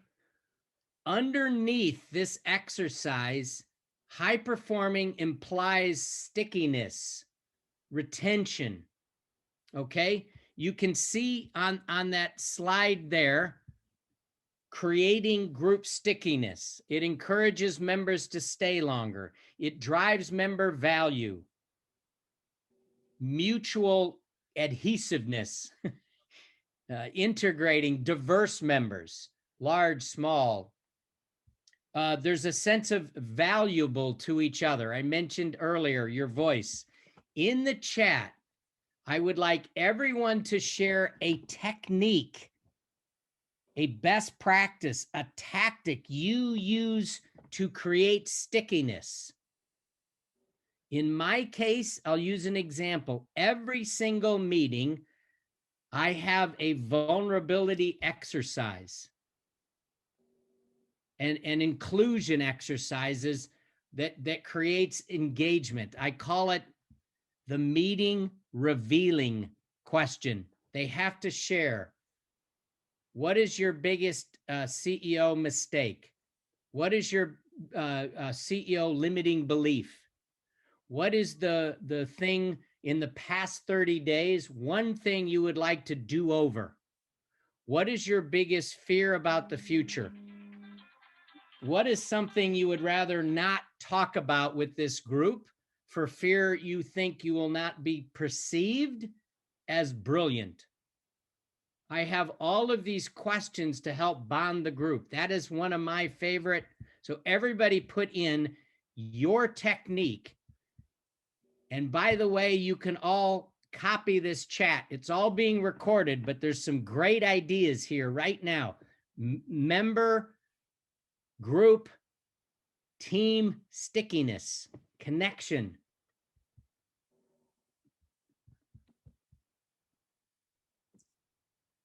Ezekiel, I can't completely read the Spanish, but I know it's brilliant. I could just tell. Juan, Veronica, sí.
Bueno. All right, somebody put your hand up if you would like someone to explain more. You heard theirs, but you'd like to learn more about it. 2 people, pick somebody's in the chat you want to hear more about because you want to steal the idea. That's partly what I love about sharing. It's a shared environment. We're always helping each other get better. So 2 people, raise your hand and ask to hear more about one of the ideas you see there in the chat. Veronica, thank you. That was brilliant. 2 people, put your hand up. Who do you want to hear more from? Mas. I'm looking for a hand, otherwise I'm going to call you. Ah, there he is. Pepe levantó la mano. Go for it, Pepe. Who do you want to hear more about? No sé si es more about, pero a mí me pareció re importante lo que vos dijiste de que es importante tu opinión, que es importante que tú estés presente, que es importante, incluso yo mismo lo sentí acá cuando levantaba la mano y no era visto, y no es un reclamo, sino que lo que uno puede sentir, ¿no? Cuando es fundamental levantar la autoestima del miembro en su participación en el grupo. Y todos en mi grupo tratamos de levantar la autoestima del otro en su participación. No importa si lo que dice es brillante o no lo es. Incluso cuando trae algo personal, elegimos la mejor frase del día, elegimos gracias por haber compartido esto personal, ¿no? O sea, su aporte, le hacemos sentir que su aporte es importante y que sin él el grupo no es lo mismo. Todos son parte del grupo. Y no puede faltar ninguno, porque todos son importantes, irreemplazables. Exactly. We will end our meeting today the way I tend to end most of my meetings. Pepe, please identify your greatest takeaway for today and acknowledge someone in this room for something. Somebody did something, said something, inspired you, encouraged you. They may not be aware, okay? But please acknowledge someone for something. Cross-culturally, that's a very common approach in the US. Individualism is huge. Some of what we call associative cultures, like doing that exercise in China, I ran into resistance. They were like, Lance, we don't, to say a person's name individually means somebody else may feel less valued. So I will sometimes alter it cross-culturally. I want you to acknowledge someone, but simply use their first name. They don't know what it is or where, and they can follow up with you to learn more. So it can be changed in a different culture, but my experience, that acknowledgement and connection is another value add. Okay? One more person, ask a question about group stickiness. I heard things in inclusion exercises. I am from. I heard things around engagement relative to meeting engagement. Somebody either talk about your own best practice or ask somebody to share one more of theirs. Stickiness is key. One more. Who would like to validate one? Yes, Ricardo. Thank you, my friend. No, I want to ask Charlie Laborda what he asked about the will of the value or what is that he is proposing or he's doing. Thank you, Ricardo. I wanted to ask as well, but I was nervous because I'm supposed to be the teacher. What is that, Charlie? La rueda de valor es una herramienta de Gustavo Schutt, un expositor Vistage que se dedica a exit plan y a evaluación y compra-venta de empresas. Y me pareció que, independientemente de no tener en mi grupo gente que quiere vender empresas, era una buena herramienta para trabajar en conjunto distintos aspectos del negocio y que si bien cada uno está en estadios diferentes en cada uno de los aspectos, era como una herramienta que los ponía a trabajar con la misma mirada y cada uno hacer un plan de mejora a lo largo del año en los aspectos que les resultaba más importante, pero generaba como un lenguaje en común y una mirada en común para adelante. Todavía estoy jugando con los tiempos, no estoy avanzado con eso, pero al menos está planteado en el grupo y ellos ya están haciendo su trabajo individual de cuáles son los puntos más flojos y en qué quieren trabajar y con qué prioridades. Después el otro trabajo, la otra parte del trabajo será unificar todo para que cada uno entienda dónde está parado el otro y cómo ayudarnos en conjunto a avanzar a lo largo del año en maximizar el valor de las compañías. Álvaro, gracias. Muy bueno. Muy bueno, Charlie. Round of applause. Wait, okay, there. All right. One more exercise before the break.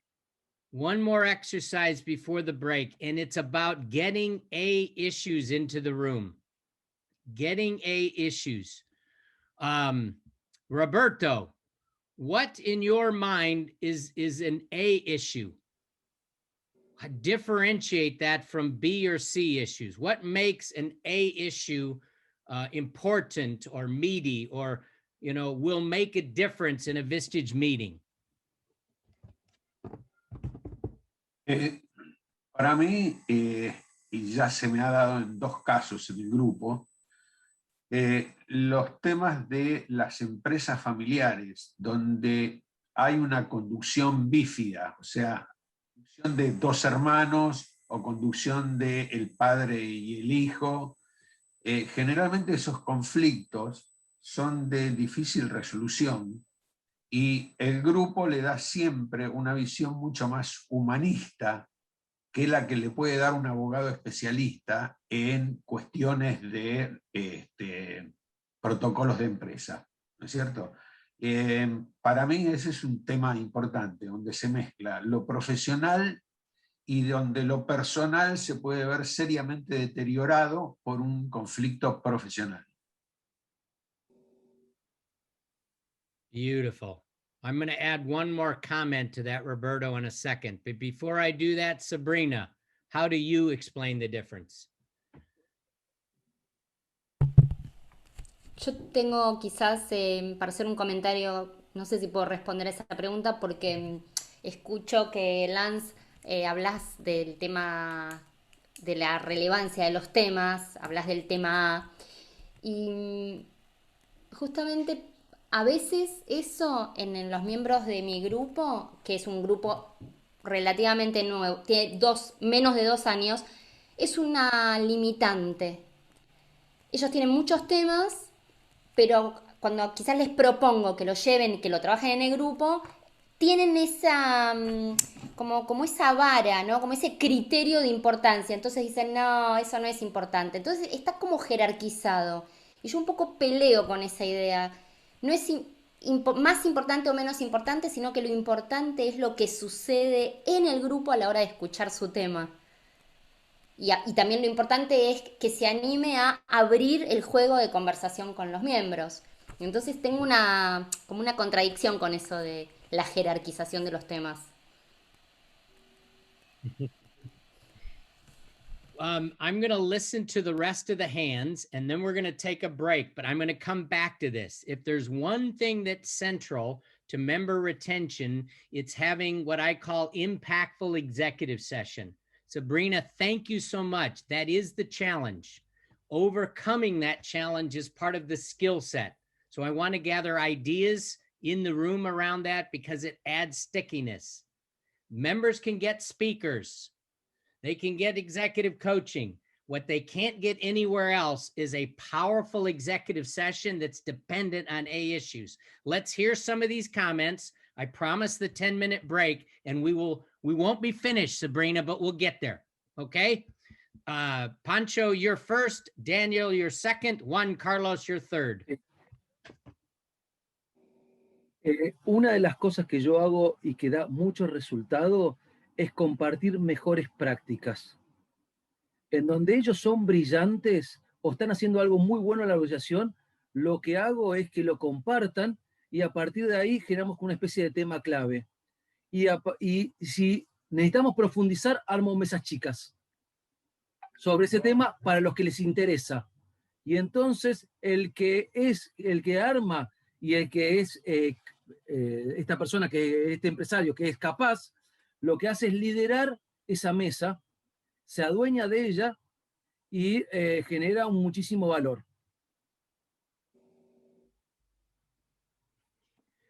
I just want to highlight, Sabrina, I saw you taking notes. Please take notes. He starts with a best practice. Members love best practices. And then he follows with issue processing. Okay? So it's not in place of. For example, I had a member who was struggling with his CFO. Maybe I don't have the right one. Everybody share a best practice, how you manage your CFO, right? And then I said to the group, this member who brought the discussion up, where do you think he's the strongest in his company? And they said sales. I said, what else? Operations. What else? Product development. Where is he the weakest? And they all said finance. Okay. We are now going to walk an issue. How do I become a better financial CEO? So we worked it as a leadership topic after the best practice conversation. Beautiful. Danielle, yes. Daniel, your hand is up. Ready, go.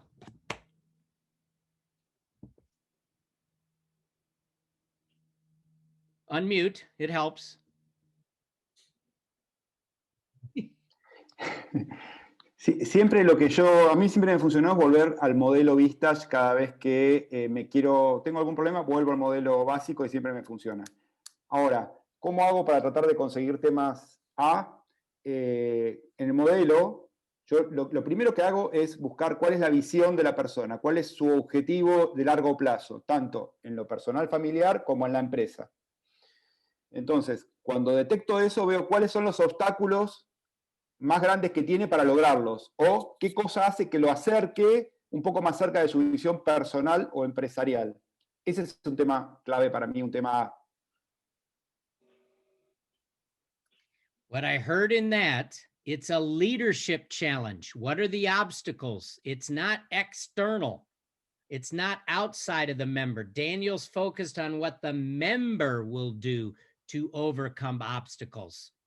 Almost every A issue is a leadership choice, a leadership challenge. What will I do? Beautiful. I love that. Juan Carlos. Yo tuve una experiencia muy buena en mis 2 últimas grupales aplicando la maratón de temas claves. 3, 6 y 6. Dividí el grupo en grupos de 5 y ellos venían con un tema pensado y con el reloj en mano tenían que ir definiendo y superando cada uno de los temas claves. Se plantearon 7 temas claves en una reunión y el efecto fue que en la reunión siguiente les gustó tanto que propusieron llevar a las one-to-one cada uno que propusiera los temas de preocupación. Como resultado, hoy tengo un stock de temas claves para las futuras reuniones grupales.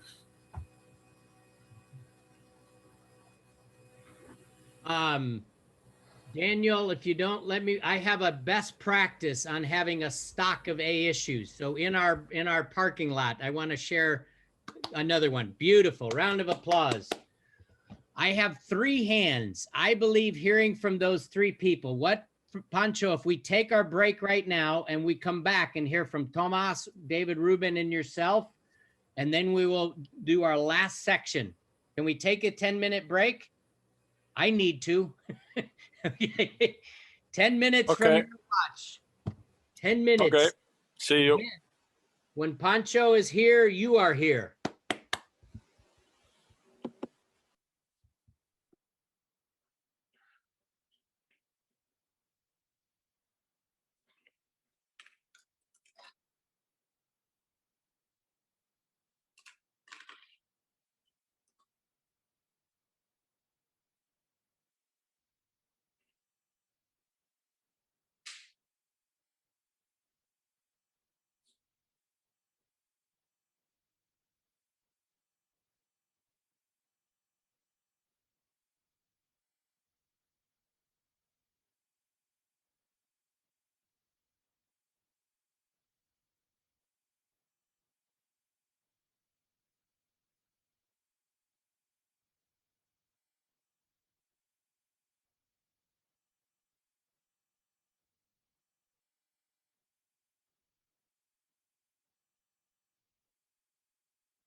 Efraín, el único.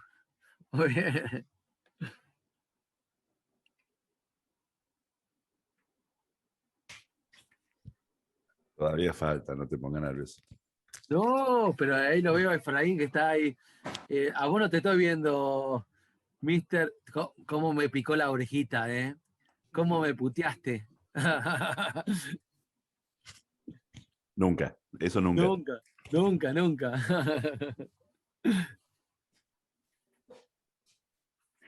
Extraño esas tardes o esas jornadas de coaching, David. Y también acá Richard, que lo tenemos ahí también. Aquí Cómo estoy, hace falta amigo. la práctica, ¿eh? Así es. Señor.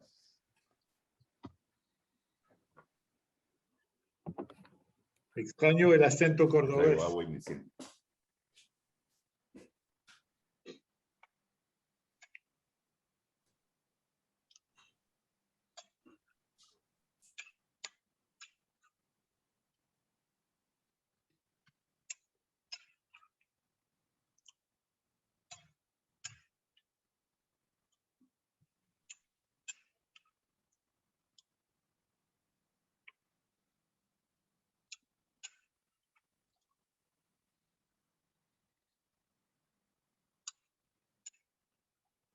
Todos los que están en off, 2 minutos para empezar.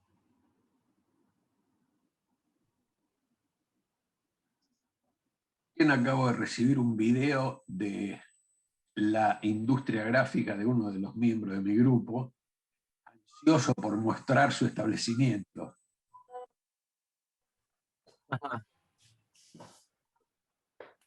Está muy bien. Ellos viven una realidad que todos los días tienen que ir a laburar, con pandemia y todo.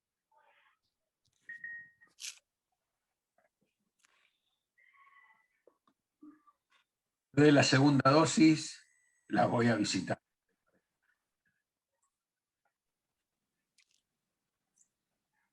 Qué bueno eso de que tengan las dosis. Nosotros todavía no podemos nada, es cero. Marche preso. Y algunos porque somos jóvenes. Claro. Y los que tenemos 30, viste, somos así. Ponele. Yo no sé cuántos conocen ustedes que se están yendo a Miami a vacunarse. Yo conozco mínimo 10. Bueno, igual. nuestro VPC. Nuestro VPC ya hace ya varios meses que lo hizo. Yo tengo 3 miembros que van de mi grupo, más gente de lo que son los gerentes de las empresas. Conozco unos 10 más o menos. En esta semana, esta y la otra. Se hizo ahora prohibitivo. Momento. Haciendo eso.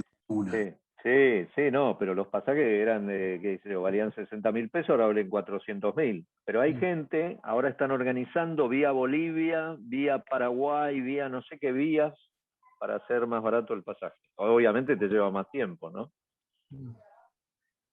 Y hay más riesgos, ¿no? Estamos en tiempo, Lance. Ok. I'm ready if you are ready. Okay. David Rubin, one more time. Bueno. One more Los voy a invitar a... Very short, and then we're going to see Los voy a invitar a que... Sí, señor. Our energizer. A que seleccionen un filtro de video, el que ustedes consideren que los representa más. Elijan un filtro, por ejemplo, yo voy a elegir este. No sé, ni se ve el que elegí. Bueno, que elijan uno, cada uno, y vamos a tratar de elegir, a ver, cuál es el peor y cuál es el mejor entre todos. No un fondo virtual, Pancho. Ponete una... Bueno, ahora me lo pongo. Hacer ridículo. Asumite y hacer ridículo. Ahora me lo pongo. ¿Y dónde buscas eso? Al lado de la camarita donde dice detener video, tenés una flecha y dice seleccionar filtro de video. Ah, ok. Filtro virtual. El de Richard no se lo ve. Está buenísimo. Bueno, pueden votar. Okay. ¿No salió? A mí me gusta el de Paola. El de Guada está fuerte, el de Guada, ¿eh? Es una especie de... De Mike Wazowski. Mike Wazowski. No hiciste el papeleo, Mike Wazowski. Bueno, muy bien. Te devuelvo, Lance. Thank you. Round of applause, David. Vamos para todos, vamos para todos. In just a minute, we're going to have a conversation. Muy bueno, David. Muchos se lo han dejado al filtro puesto. Pancho ya puede sacar. Le gusta. Yo no sé sacarlo. ¿Está permitido o no? Me la estás devolviendo, David, ¿eh? Bueno, me la estás devolviendo. todo lo que se hace acá se paga.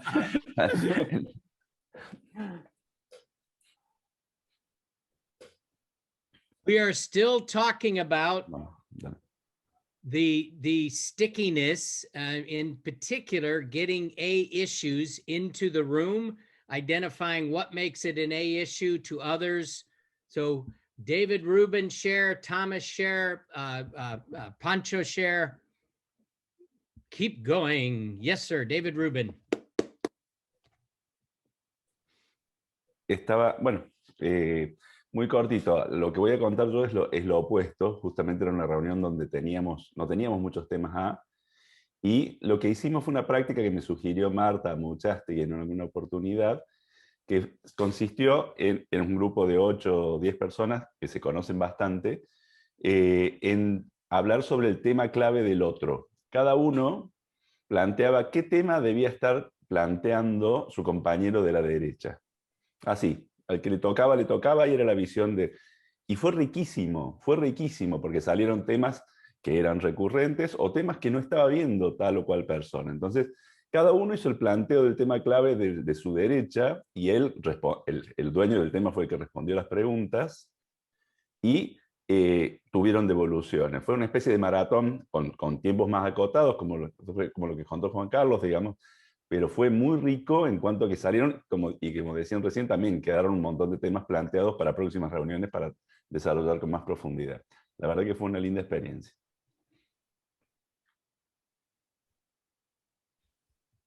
Beautiful. I love it.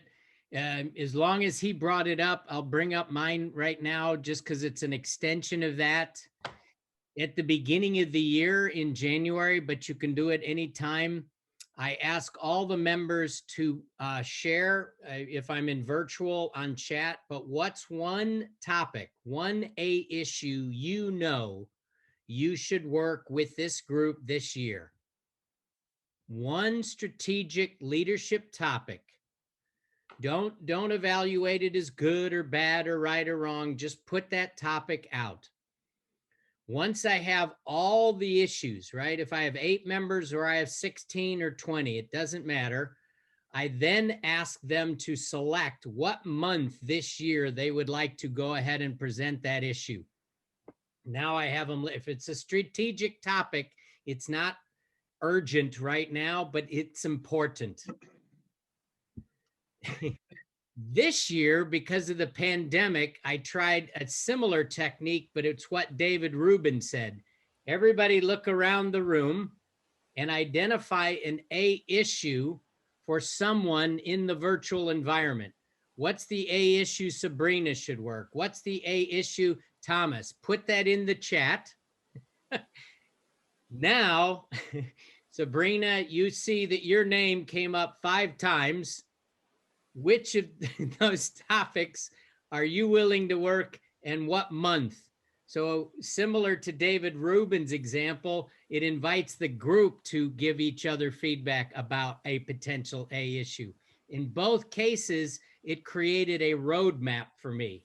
It created a way where I was beginning to plan my activity in 2021. Great suggestion. Thomas or Tomas.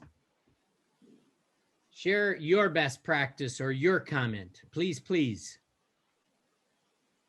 Mi comentario es se parece un poco a lo que dijo en su momento David, me parece, o Daniel, perdón. El tema, para mí, el tema clave A es cuando ese tema toca bastante profundamente a la personalidad y a la forma de ser como líder del miembro. Y es un tema siempre muy genuino, que les cuesta mucho plantearlo porque son complejos, pero además la otra cuestión es que son recurrentes. La ventaja del tema clave que al ser genuino y profundo, genera en el resto de los miembros muchos aportes. La desventaja, si es que hay una, es que son recurrentes, les cuesta salir y cada tanto vuelven a plantearlos.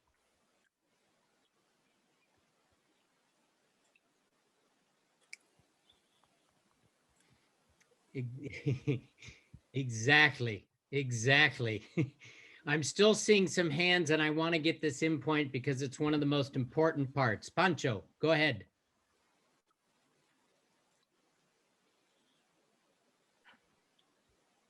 Francisco. Ya hablé, Lance, no sé por qué. A ver si quedó la mano levantada. Ahí está. Perdón, la saco ahora. Listo. Okay. Sabrina, your hand was up. Sí.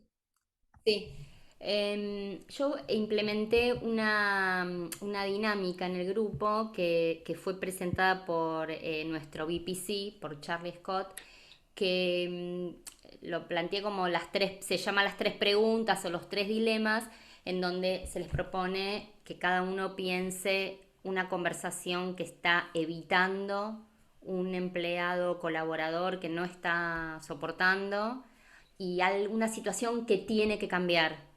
Entonces cada uno elige una pregunta, la trabaja, los dividí en breakout rooms y ahí lo trabajan de a pequeños grupos entre 3 y a la vuelta cada uno cuenta cuál fue su tema. Lo anoté, las registré y ellos a través de Zoom, con la votación, salió, el grupo eligió cuál es el tema que se presentaba en la próxima reunión y en las subsiguientes.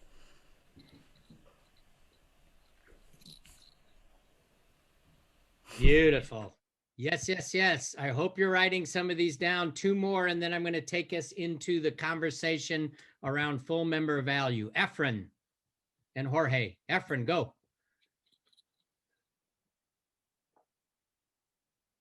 Gracias.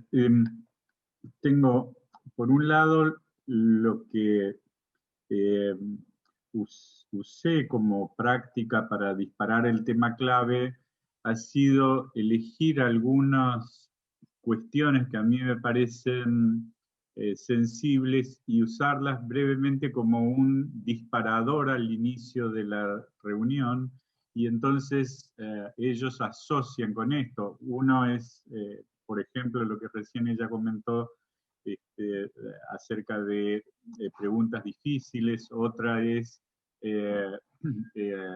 la necesidad de innovación o la perspectiva que ellos tienen del cliente y que tienen que cambiar. Pero con esto, y siempre eso me ha generado un tema clave, pero en todas mis equivocaciones, que creo que hasta ahora me anoté en toda la lista de lo que estuviste contando,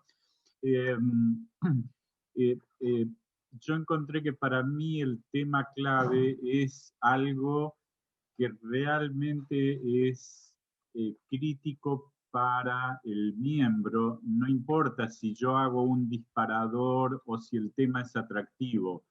Y a veces puede surgir en el momento y lo descubrimos. Por ejemplo, un miembro que está con un tema de un cambio administrativo, aparece un tema de la auditoría, pero en el fondo hay una duda de que la pérdida de dinero es un robo de parte de un familiar.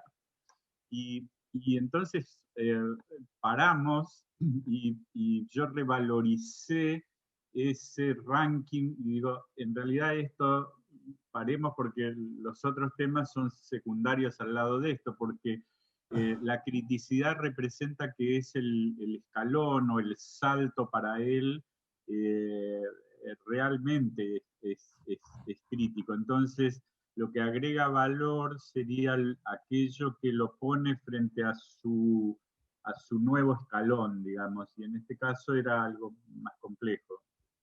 Eso, Bueno, round of applause. Jorge, just before you go, if I can extend something Efren said and Sabrina said, one of my favorite techniques, especially in a virtual environment, is to use the box process. And if you've not been familiar, I can make sure that you get the description, but it's basically you have all the members split into groups of 4. You can do it in groups of 3. They all in a subgroup or in breakouts have to present one topic. And there's a healthy process around it where they share what is the challenge and then 5 questions, their emotions, their feelings, their beliefs about it, their fears. It all takes 4 minutes or 2 minutes to present, 4 minutes to get feedback from the other members in the group, and then 1 minute from a summary. But they do the box process and breakouts. And then I ask when they come back, somebody to share one of those topics with the whole group. So we will always get an A issue and have worked a topic for everybody in the group. Or I've done it similar to Sabrina. It's something you're avoiding or something you're settling for in your life. I'm settling for a relationship with my wife or my father that is not so good, or I'm settling for less money, or I'm settling for less enjoyment, or I'm settling for less health. Something in your life you are settling for. Share that in the breakout, and then we will hear or work on 2 of those things in the larger group. Every single time it created value and got input. Okay? Jorge, share yours. One more. We're almost there, I promise. Great takeaway. Okay, Lance. Yo tengo como una máquina o una usina de generación de temas claves porque a principio del año cada miembro en la one-to-one trabaja conmigo una planilla de 4 hojas en la que establecemos sus objetivos para el año. De ahí, en esa planilla que me la refirió otro miembro de acá, que es José Luis Farías, ahí aparecen cuáles son sus limitaciones, cuáles son sus creencias, cuáles son sus creencias limitantes, y quedan en el one-to-one. Pero de ahí, luego, durante el año, van saliendo temas claves que ya están planteados al principio del año. O sea, yo lo llamo la hoja de ruta que tenemos el miembro y yo para todo el año.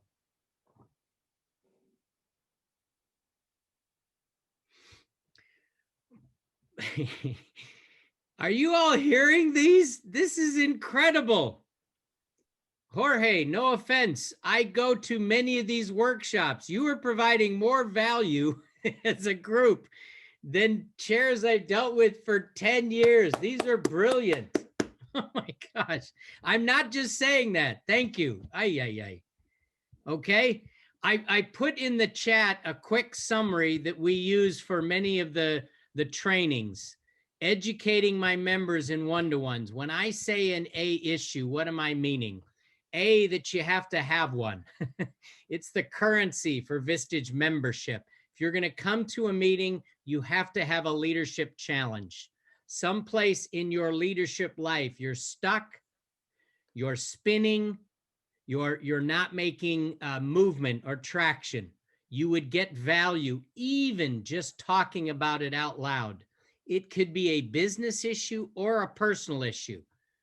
An example of a personal issue. I have a young child who may be dealing with drugs, or I'm afraid for their life. And it takes me away from my job as a CEO. That counts as an A issue. Anything that keeps you from being fully present as a leader. So therefore, it's a topic that involves either hours, I'm working too much, emotions, it's making me fearful, or relationships with my wife, my children, my customers, dollars. It's impactful financially. It's relevant. It's critical. One of the bigger topics that have emerged with my group this year is how to deal with cybersecurity. Almost all of our businesses can be wiped out overnight. What are we doing to ensure our safety from a cybersecurity perspective? Number one. Number two, because of the pandemic, what are we doing to make sure everyone's cash flow is current and valuable so no one goes down? You get the idea. Relevant, current, and then the last one, as I said, impactful. So to your point, Jorge, it's up to the member. It's not my determination. At the same time, I want to make sure they understand in the contract, we all are providing A issues because it helps the group. Wonderful conversation. Round of applause. I want to shift it for just a minute. Put your hand up if you are dealing with working in a virtual environment. Your one-to-ones perhaps, but your meetings. Put your hand up if you're having to do your meetings now in a virtual world. Put your hand. I see 2, 3, 4, 5, 6. Okay, it sounds like almost most of you. All right. What I'd like to talk about for a minute is back to the chat. I want one best practice. What are you doing personally to make sure the virtual environment does not get in the way of Vistage value? What do you do to make sure the virtual environment, I'm having my members meet in a Zoom world, a best practice? So again, mine was a mindset to bring back what I call the Vistage basics. We may meet in a shorter time frame, but we are still doing deep issue processing and host presentations. Those were the biggies for me. What's the one thing? They could get best practices anywhere, but they couldn't get a powerful executive session conversation. Another thing my members said, Lance, I find the media is not giving me the truth. I count on our check-in for the place to get the truth.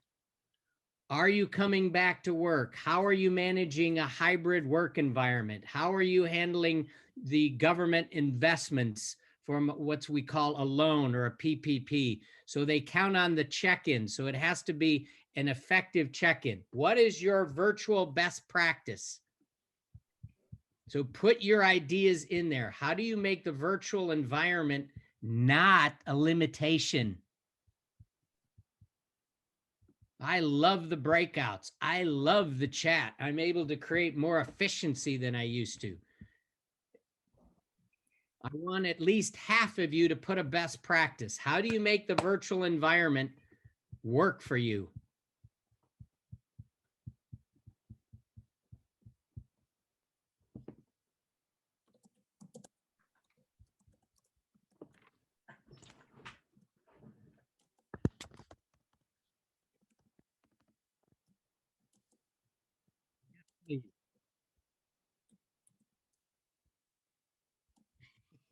You never know what I'm going to do, Juan. I don't either.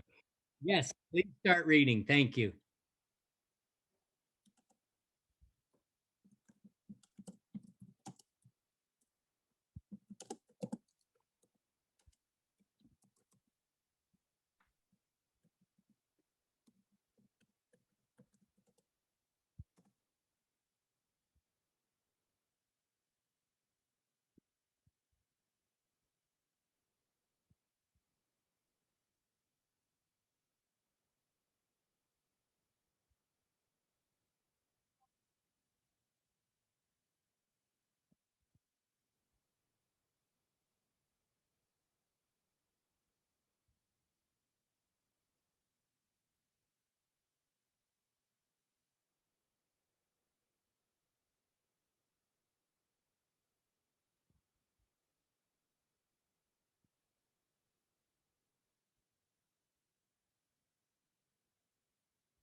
Lance, no me quedó claro, porque estoy leyendo el chat. ¿Es en las one-to-one o son las reuniones grupales?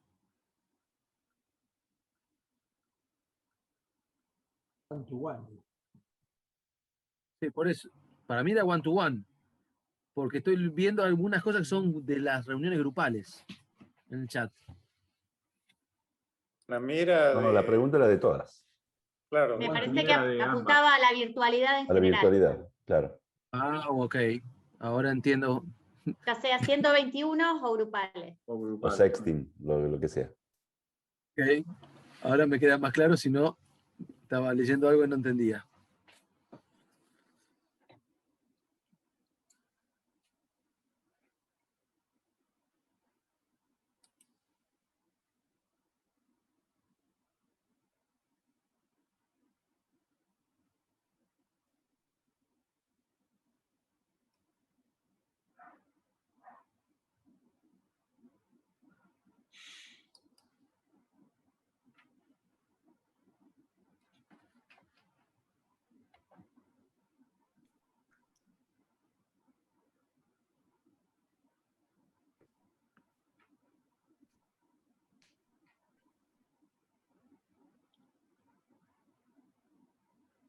All right. I need someone in the room to highlight one of these and say, I'm not doing that. I like that one. Somebody validate one of these. Somebody say, I just saw something I liked and I want to let that person know you just contributed to me on value. Okay, 2 people have to now share. It was going to just be 1. Now it's 2. Validate something you saw in the chat that you want to highlight to make virtual environments still value add. Efren, which one did you like and why?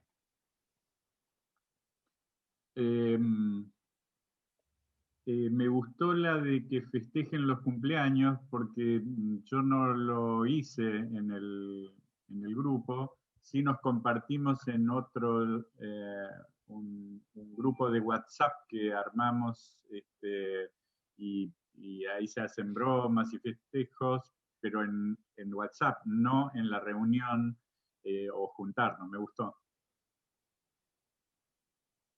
Beautiful. Pepe, which one did you like and why? Gracias.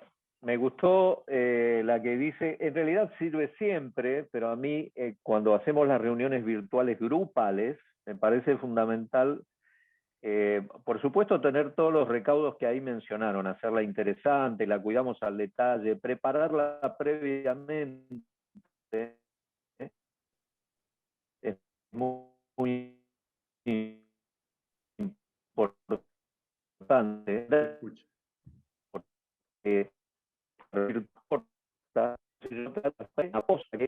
llevar un buen expositor que lo haga interesante.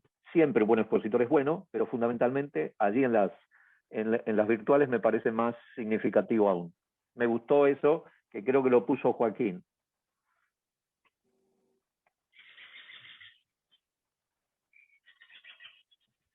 One of the beauties of the virtual environment, for many chairs, they gain value by attending other members, other chair meetings.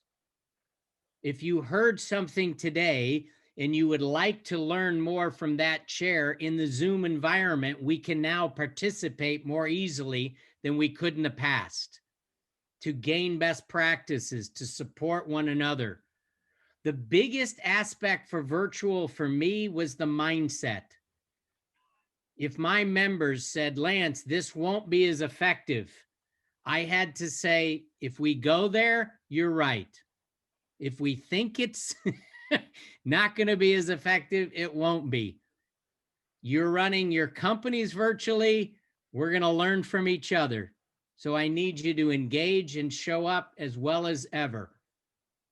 Helping with member roles, helping all the things, and staying engaged with my own presence as if I'm in the room, making sure my camera and the environment, all the things that make Just like we would never create a room environment that makes it difficult, don't let the virtual environment become difficult. Okay? I just want to acknowledge, to me, it starts with the chair mindset. Thank you for great input. Round of applause. For the first time in my Vistage history, I've been able to use great speakers from around the globe, which I couldn't do before. And that's been part of my fun, asking my members to pick from countries they'd like to have a speaker from. Okay. One other thing I want to talk about is a concept called full member value and the Vistage platform. So Lorena, if we can go to the slide that talks about full member value.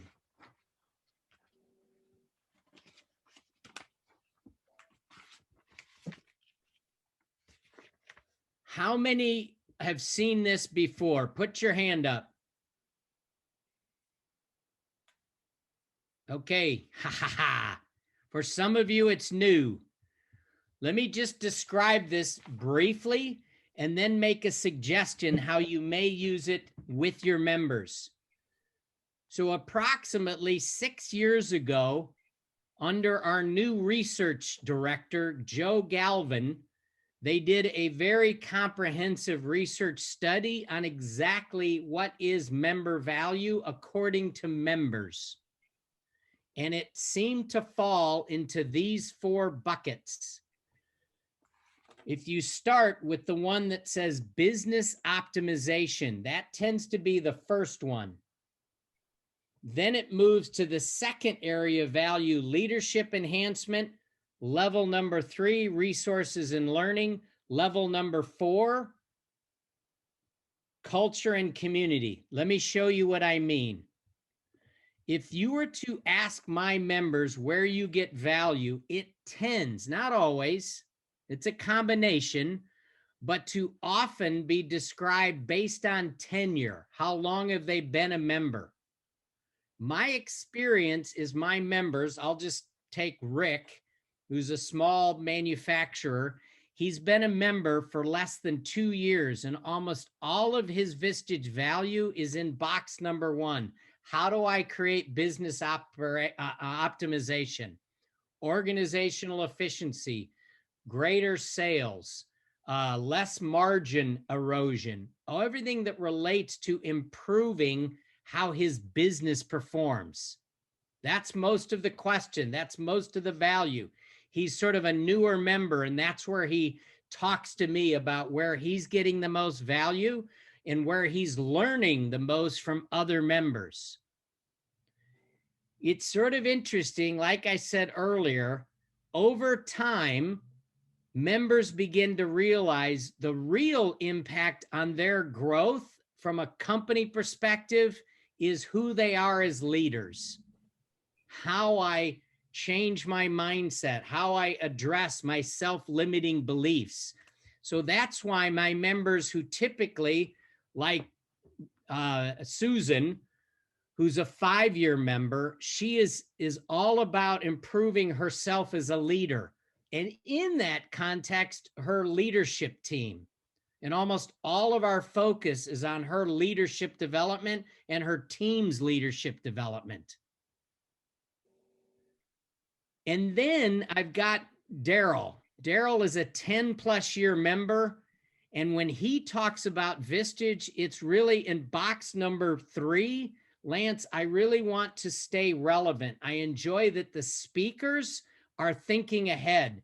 What is the future of disruption? The future of AI, the future of, if you will, a digital work environment, the changing aspect of recruiting, hiring millennials, all of these concepts. And I find members who've been around really are counting on the group experience and the member experience to provide what I would call relevancy. And I know me as a chair, that's the area sometimes I have to work on the most to make sure I'm drawing from the larger Vistage community to stay relevant and not simply based on what I used to know. The last one, I have a member who's been with me all 22 years. I've over 20% of my members, but one in particular is Dom Black. And every single time I ask him, where is the real value for you? Lance, it's us. I love working on business. It doesn't matter whether it's my business or any business. I just love being in this environment. All I want you to do is keep this group together, performing like we are. Great members working on great topics. So it's been my experience to use this tool with my members. Where are you getting the most value and where would you like to get more value? So I have that conversation and I may use it as an exercise for that individual or the group to gain more value. The explosion, for example, of the networking groups in Vistage, manufacturing, international, negotiations, investments. There's so much more opportunity than there was 6 years ago for more value if I'm talking to my members about it and engaging with other chairs. I want to talk about one more thing before I put you back into breakouts for a minute. But what for anyone else is a question around this area of full member value? Any questions? Sí. Yes. Vos dijiste que los miembros vayan a otros grupos para conocer a otros chairs. ¿Entendí bien? No, what I was describing is the networking groups. And what a networking group is, if you go onto the Vistage website, there are groups now for people from different groups to connect with like members. So if I'm in manufacturing and in my group, I only have in one of my CEO groups 2 manufacturers. So they'd like to talk to other manufacturers. A big area for me is consumer, what do you call it? E-commerce. So I've got 3 members in e-commerce. They want to connect with others in the emerging growth of e-commerce businesses. So they join that networking group. Okay, great. One more question. Nice. Whose hand was up? All right. So let me go to the next slide. Daniel. Oh, go for it.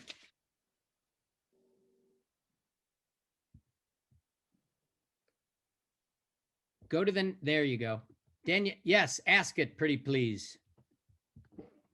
Bueno, no, yo me encantó el tema de los 4 casilleros de valor. Lo que a mí me pasa es que en general me parece que mis miembros entran más por la segunda y usan todos a la vez, tal vez más enfocados en la segunda.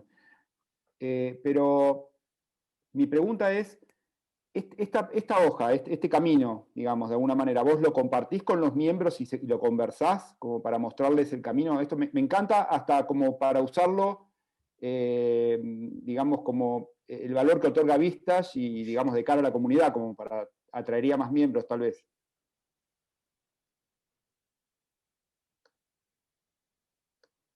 %100%. There's nothing I've shared today with you that I don't share with my members. So the first is I learned I have to educate them. Chairs are educated, members are not. So I have to educate them or they won't know some of the time what I'm talking about. Number one. Number two, in this slide in particular, I'm the bottleneck. I have a group that's been together for a long time. They're so used to getting value in, if you will, my world alone, to think about the bigger Vistage world, that's new to them. So in fact, to your point, Daniel, I've created a member role where, like we were talking about with networking, who wants to be our group expert on the Vistage website? because so many of my members are like, that's not what I want to do. That seems like more work. And it was too much work for me. But then I find one member in the group that can be the expert and can help me help educate others. Great question. Great question. Let me just summarize with that last one. And I invite you to learn more from the Vistage groups you're in. Please take the time to understand, though, the Vistage platform. If you assume, Daniel, I love the way you said it, that all the value is on your shoulders, yes, you can sustain a group and have high retention, but there's more value. We know from all the research, if I have a member who's not just in group one, but also has a key member, it extends retention statistically more than 18 months. The networking groups, they've got programs now, the Stanford program, the Emerging Leader program. There's so much more available. They now have the national conferences. So now we're having guest speakers that can be globally because the pandemic just created an easy way to connect. There's so much more available. And so this little diagram, Daniel, to your point, again, I share it with members in one-to-ones.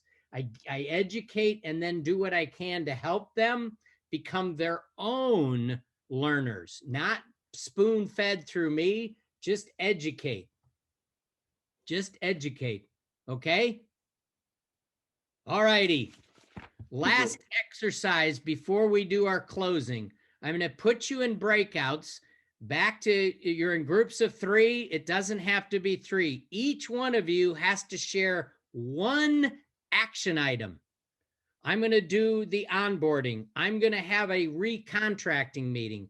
I'm going to reestablish how I get A issues. 1, not 3, not 12. Share with your partner one thing you commit to do in the next 90 days. One thing, all right, in breakouts. You have less than 4 minutes to do this.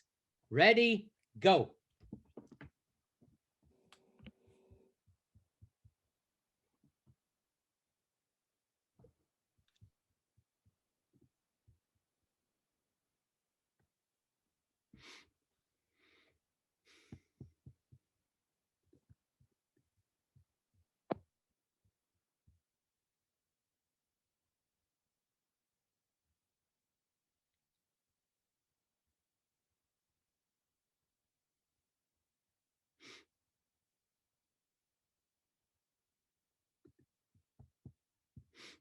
Efren's looking for a room.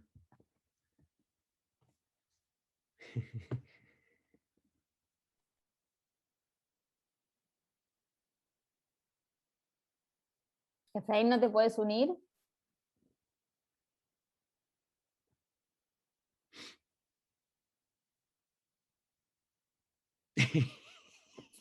Lore, ¿vos por ahí lo podés mandar directamente?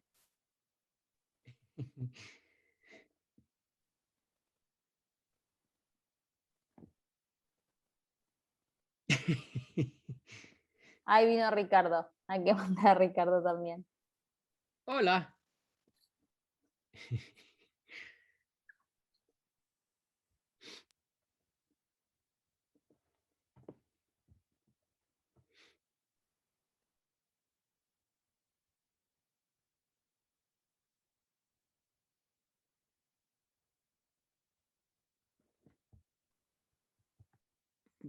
Guada, are you all right? Yes. So Right. it's going to be 4 minutes? Yes, total. Well, now it's only like 2.5. Lore, son 4 minutos este breakout. Ok, como dice remaining 8, era por las dudas. How are you? No llegué acá a sacarles el horario, pero me puse acá para traerlos. Me puse yo Okay. un temporizador. Okay. I'm already ready for you to give me feedback. Tighten up the beginning. Okay, I got it. It'll be tightened up. No worries. Yeah. All right. I can't help it. It's my favorite part. No, I can help it. You saw me do it the last time. All good. Yeah, I did. Yeah, exactly. Yes. Ay. especially because they heard that in what was that, October. Yes, I know. They are You the same. didn't even tell them I gave them the feedback. Sounds good. Okay, So great. we'll still end just slightly after 12 and have the Q&A if you want to, or let me ask you this. Do you want to have a longer close or a tighter close and more Q&A? Which do you want? I would do a longer Q&A. Okay, all right. So that we make sure that we cover anything that they might want and we don't know. Okay. You got it. Cross my heart. Thank you. So it's going to be short. You will see. So, and the parking lot is part of the closing or is part of the Q&A? It's part of the Q&A. It's just okay. Whatever. There was at least two, I think. We'll see. Anything at all. And I ask you to drive that too. If there's a challenging question you want to ask, don't hesitate. Put it into the room. If you're like, hey, I just feel like I'm not getting the level of surveys done or whatever. Why is that? What if you feel like you can position it a question to me, but it's really to them? Don't hesitate. Lance, I'm struggling. It seems the US does this better or different. Don't hesitate to use the Q&A in a way you would like as well, if that's a help. Thank you. Yes, yes, yes. Los traigo. Bring them back.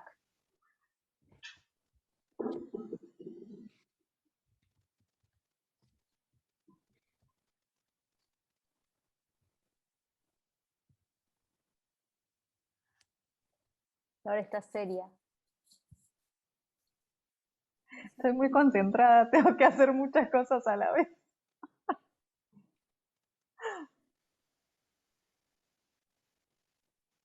Me quedó una sala con 4 en vez de con 3, pero bueno. Uno quedó solo, lo puse.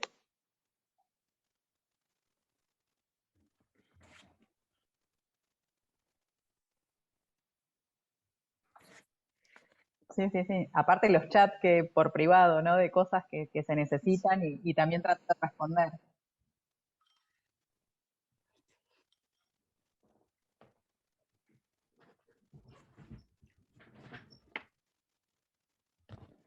¿Salimos de antemano o no? Ah, no, ahí está llegando. Están volviendo. Welcome back. If you feel like you didn't have enough time, I'm sorry. All right, we're going to close. I told you I wanted to close where you provide your takeaway and to acknowledge someone else. Because of the time, and that's on me, I know I talked too much in the beginning and the operating agreements, but they're still the most important. I would still like you to share in one word your takeaway, your value, your validate, one word close. In energizing, important, useful, slow, whatever it was, one word, okay? So I'm going to call your name, and then you simply share your particular one-word close. All right, Charlie? So everybody can unmute. Increíblemente útil para seguir el proceso. Gracias. Pancho. Experiencias. Ana. Nuevas ideas. Juan Cruz. Mejora continua. Exactly. Sabrina. Compartir prácticas. Daniel. Active synergy. Walter.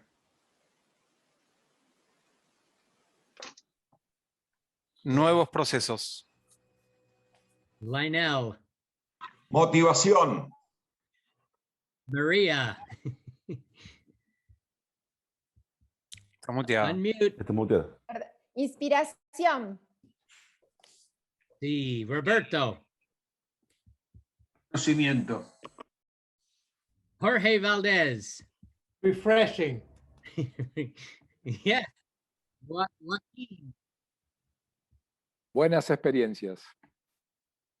Pepe. Aprendizaje, learning. Paulo. Paula. Yo. Intercambios valiosos. Y David Rubin. Mucha riqueza de ideas. Tomás. Experiencias. Yes. Efren. Recontratar.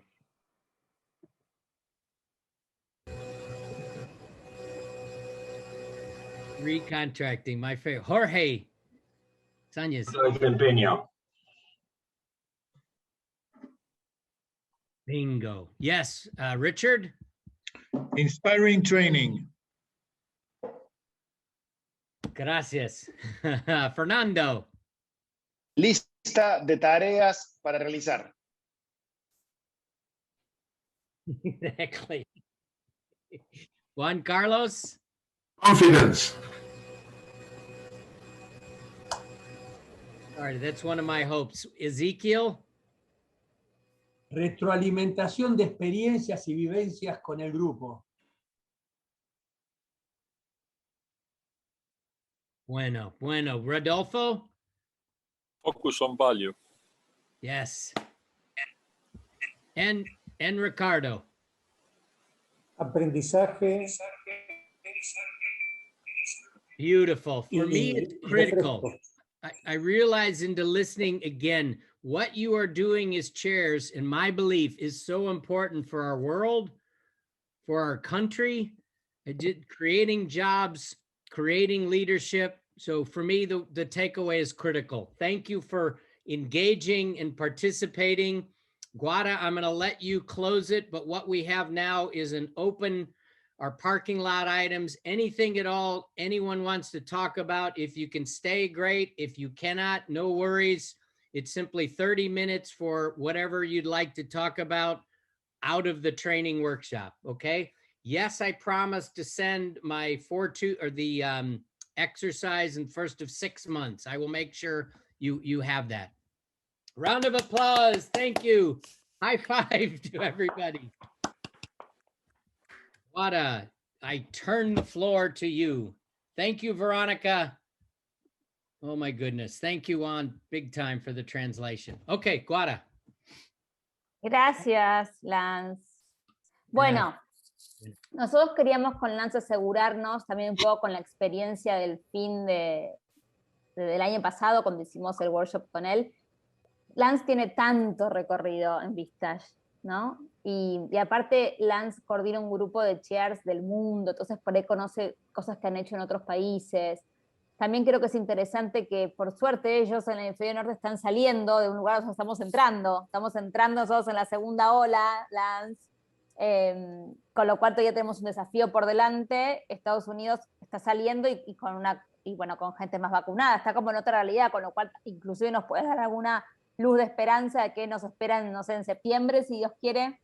Entonces queríamos asegurarnos de disponer de esta última media hora para algo fuera de agenda del entrenamiento planificado por nosotros, y que sea algo de lo que ustedes quieran hablar, ¿no? Sé que hay algunas cosas en el parking lot, en el estacionamiento, que por ahí queremos mencionar y no dejar ir, pero también si hay alguna pregunta de cualquier otro tema que piensen que pueden aprovechar este ratito, vamos a dejar este ratito a disposición para eso. Por eso, como decía Lance, si alguien tuviera que irse, ok, porque no, digamos, en ese sentido no perjudicamos a los otros, es uno eventualmente, y en todo caso también esto está grabado. Entonces, oficialmente les quiero agradecer a todos los que estuvieron acá, formalmente agradecer este rato juntos. Siempre es lindo verlos, siempre es lindo tener a Lance con nosotros. Y dicho esto, le devuelvo el micrófono a Lance, pero sobre todo a ustedes también, porque aprovechen este rato que tenemos por delante para lo que sea que necesiten. Ahí David levantó la mano virtual, me parece que es la forma por ahí más ordenada, que levanten la mano y Lance les va dando la palabra y así seguimos, ¿les parece? Bien. Ok. Sí. Back to Lance. Sure. So I would also add just briefly, yes, it's being recorded, but some degree of confidentiality. I'm an independent contractor. I'm not a staff member. I'm not sharing Vistage world. I'm sharing my private views as you know, I'm one of you. So my thoughts are my own. I try to reference as much as I may know. But it's from that perspective. Ana, hi. Hola. Perdón, pero yo sigo tildada porque me faltó el cuarto nivel de confianza, de trust. Only 3. Ah, con razón, listo. Ya está. The only thing I would add would Pancho added another depth of understanding. He went into this idea. Trust adds. I did the basics. So my first safety, my voice matters. My voice is present when I'm not there. But under that umbrella, trust is a. If you've ever, my favorite book, The Speed of Trust. So trust actually is something that's given. Anyway, it's a wonderful book. There's many other layers, and Pancho highlighted that in more. But there were just 3 levels that I shared. David Rubin, and then Efren, I think your hand was up. Algo muy breve, algo que me quedó en el tintero cuando hablábamos de cuestiones que profundizan la retención y el sentido de pertenencia. Fue un par de experiencias de reuniones intergrupales, de juntar, o sea, porque trabajamos mucho dentro del grupo, pero cuando abrimos a la red Vistage, realmente también eso impacta muchísimo y les abre un mundo, porque están muy acostumbrados a que Vistage es su grupo. He tenido un par de experiencias de intergrupales riquísimas, muy ricas, incluso nos frustró, ahora se fue Gustavo Baldoni, pero el día que volvieron con las restricciones, uno de mis grupos viajaba a Mendoza, un poco de turismo, pero un poco a visitar un grupo. Tenemos dentro de las actividades anuales que nosotros planteamos, tenemos viajes, por ejemplo, viajes de pesca, o sea, tenemos alguna actividad extra de cohesión del grupo. Una de ellas era visitar un grupo Vistage de otro lugar, y se las recomiendo porque les abre un universo, les encanta, les entusiasma, y sobre todo genera pertenencia y genera retención. Solamente eso.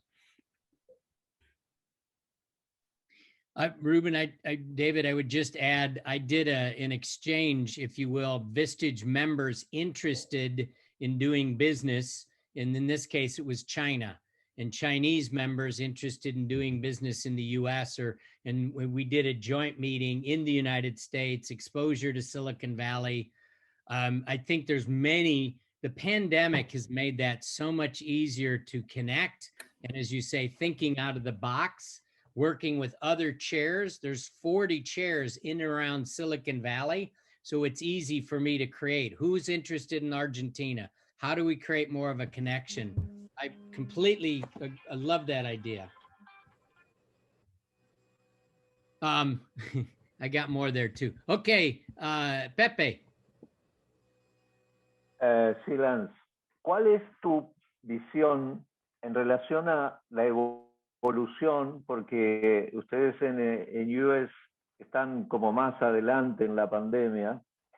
Nosotros tenemos 2 temas aquí en Argentina. Uno es la pandemia, que estamos en otro momento de pico, y tenemos también una cuestión económica muy fuerte en Argentina que tiene que ver con una situación particular, ¿no? Cosa que afecta mucho la concentración de los miembros en este tipo de reuniones. Y el hecho de que no las hagamos presencial, o sea, el éxito de Vistage se basó, y esta fue la idea de su fundador, en reunirse con pares a compartir ideas, pero incluso un espacio físico. Te vas de tu empresa y dedicas ese día a estar allí desde otro lugar.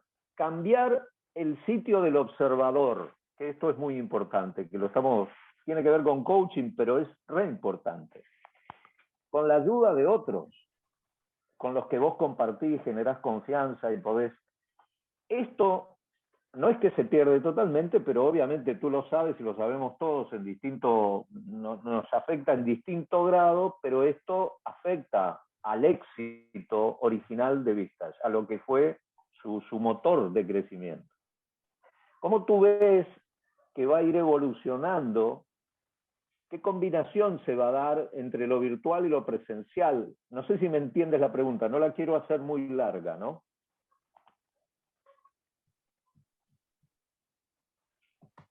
I think you did. And again, I'm going to offer two comments, but they may or may not be relevant. But the first is, as you say, the majority of Vistage members and chairs have defined the value of an in-person experience.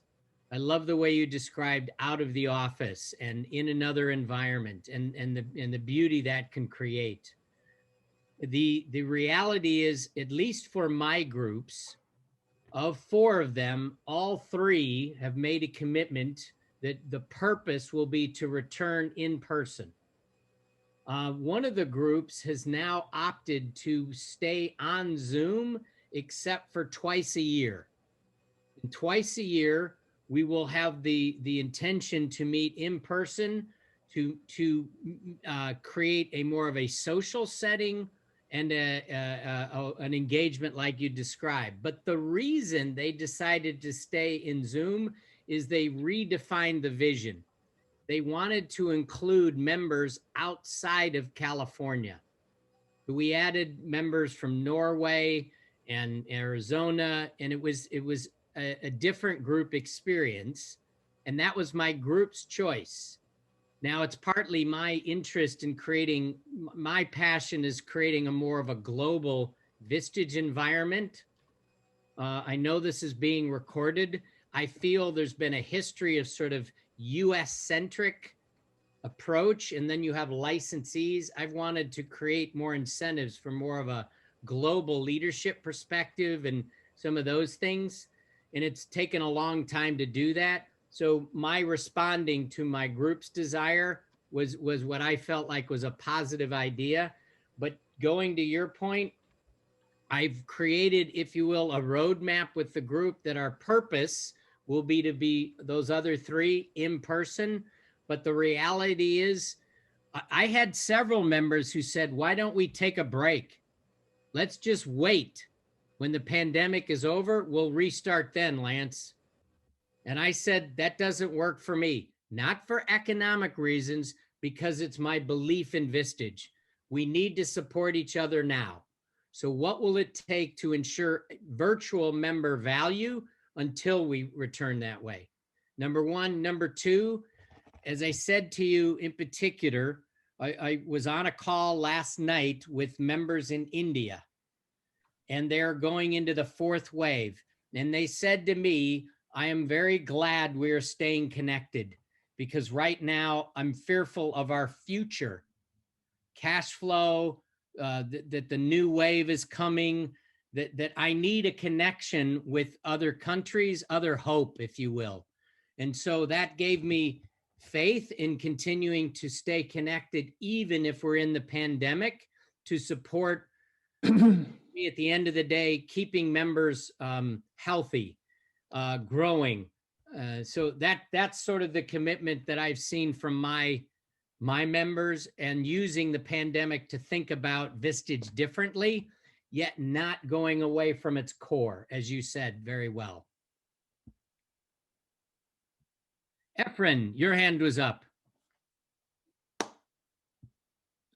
Gracias. Quería preguntarte sobre la otra hoja de ruta que tú mencionaste de tener al menos 2 temas claves al año, hasta el plan estratégico, etcétera, ese listado. Lo veía como un trabajo en la one-to-one, pero si tú ves que una reunión del grupo puede estar dedicada a revisar esa hoja de ruta.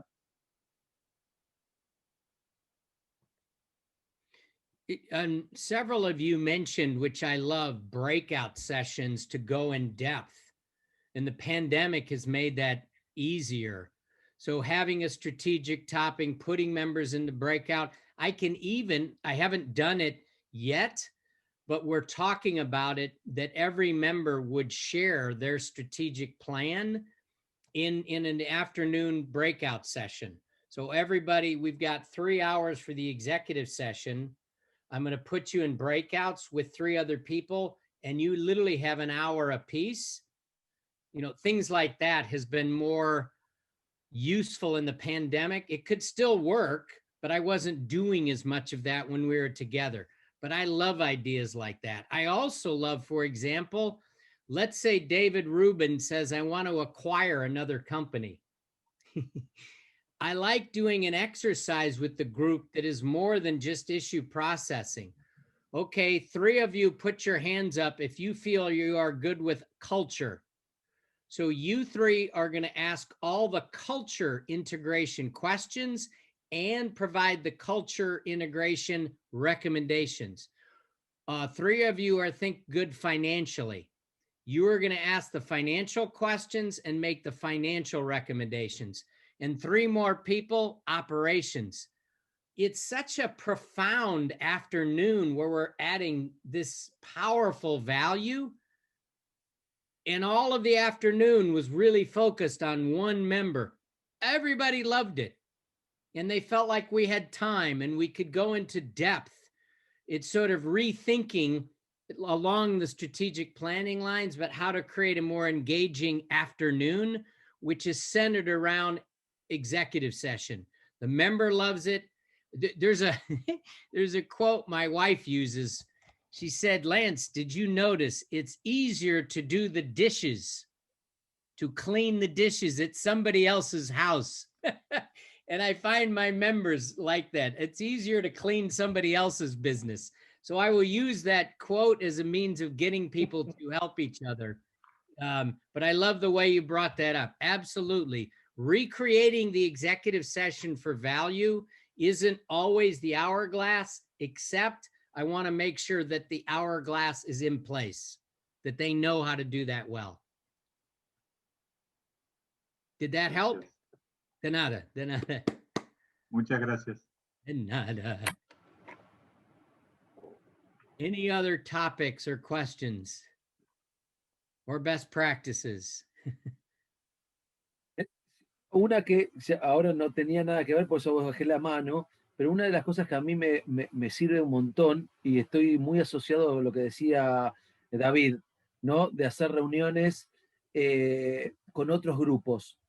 Pero en esas reuniones, y en nuestra acá, Anita, no sé si ya se fue o no, hicimos una con Anita, en donde no solamente trabajaban, sino lo que le hicimos fue, como tarea para el hogar, hacer el elevator speech, para que ellos se puedan presentar y entrenarse en el elevator speech para poder ser asertivos en cómo en un minuto poder contarle lo que hace a otro en su organización y hacerlo en forma atractiva. Y eso da mucho resultado. Y otra cosa que hicimos fue, que salió de carambola, pero después la incorporé, fue traer algo disruptivo.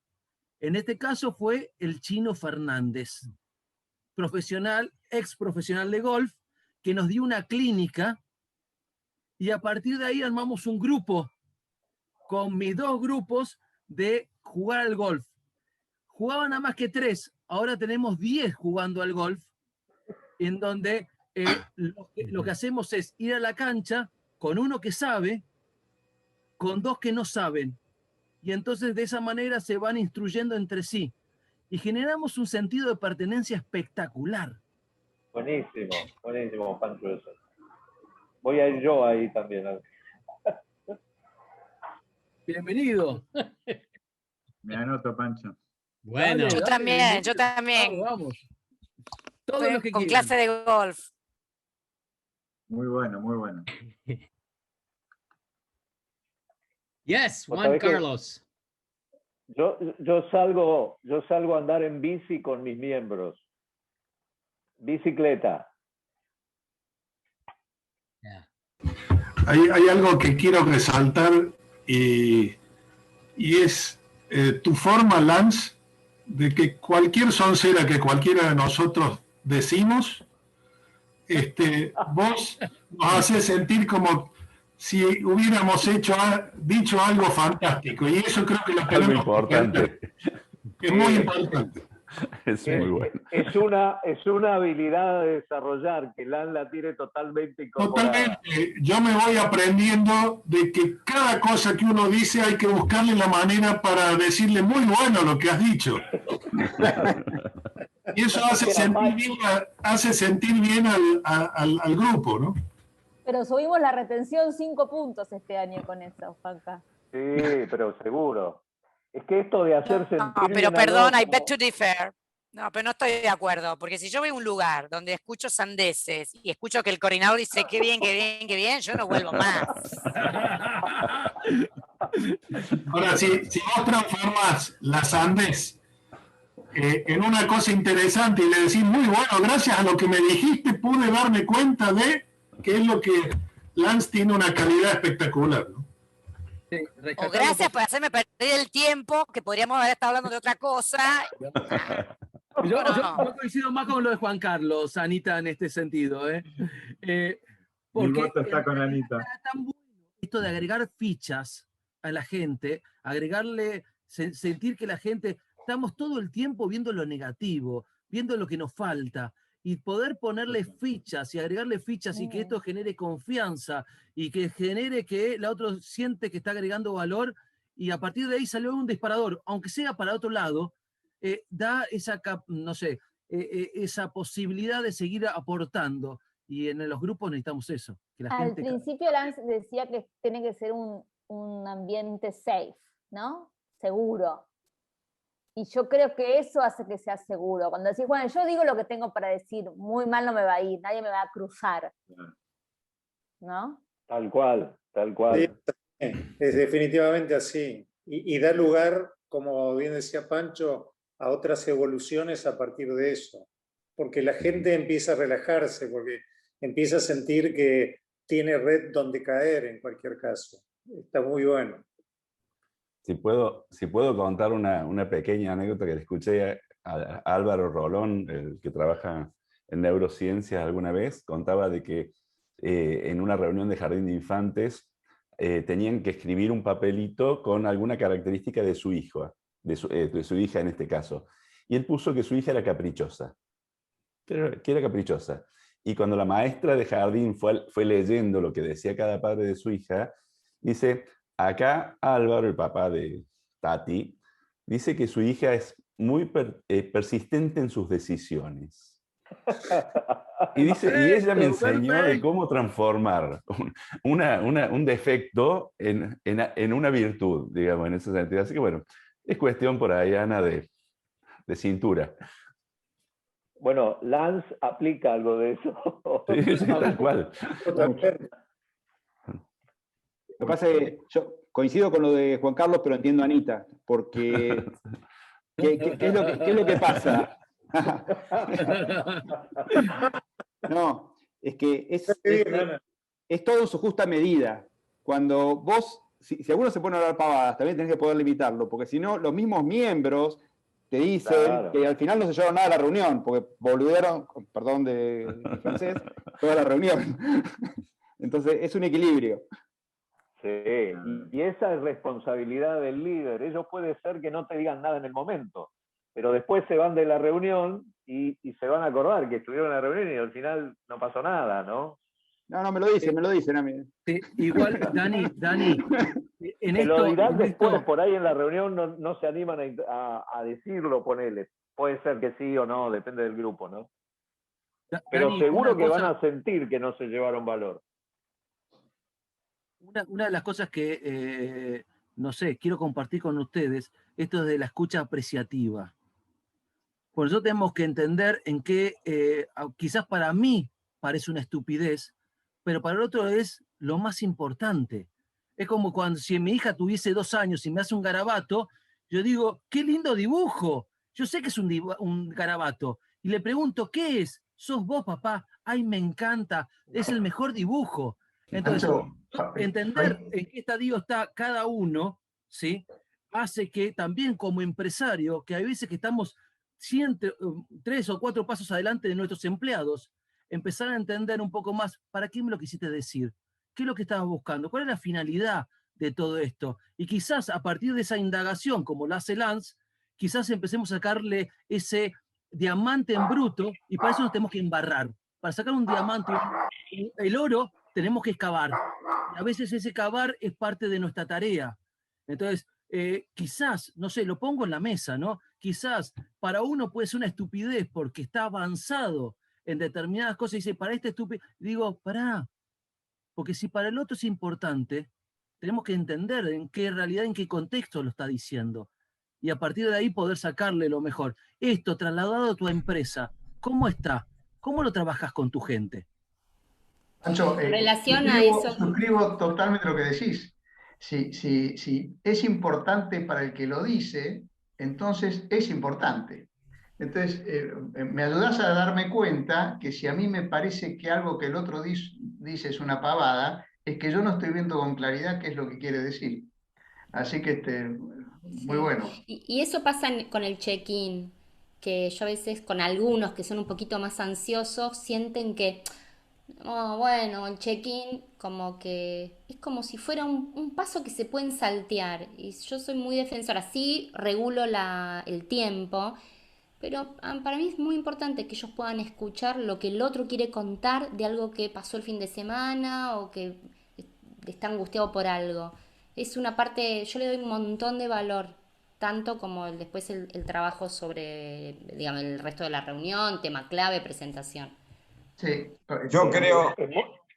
Es muy importante que ellos se puedan expresar libremente, que los demás todos aprendamos a escuchar genuinamente y que de esa escucha, sin emitir juicios, porque eso es un ejercicio muy difícil, porque uno tiene como un prejuicio de lo que está escuchando.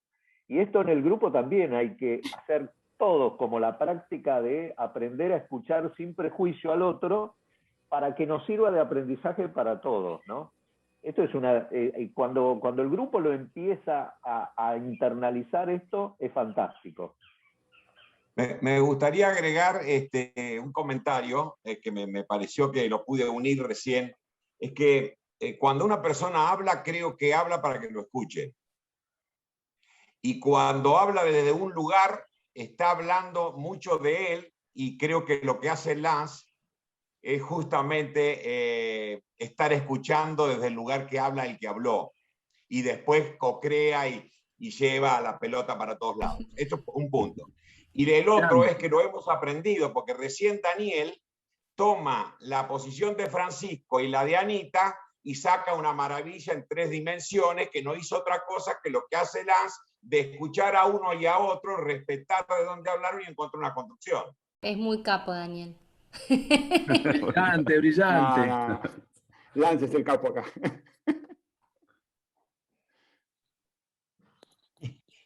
The only thing I would add, and I don't know that this is a help, but Anna, what I love for me, a meeting should be like a movie, that people experience it. Sometimes it's high, sometimes it's low, sometimes it's loud, sometimes it's soft. The meeting should be engaging. And especially when members work deep issues or it's emotional, I slow down, it's quiet, but then other times I want to laugh. I want them to feel the camaraderie, that the peer group, that all of us, for example, my last meeting, I asked everybody to share at the check-in, right, where they are struggling the most. And then when I closed the meeting, I said, what was your takeaway? And one member said, I realized that I'm glad I'm not you or you or you. that I thought my life was bad. But it was funny because it had that sense of all sharing, and I like the humor in sort of being together. So Anna, great perspective. It always has to be genuine. I loved what you said. We will never maintain Vistage value or connection if it's ever not authentic. It has to come from the heart.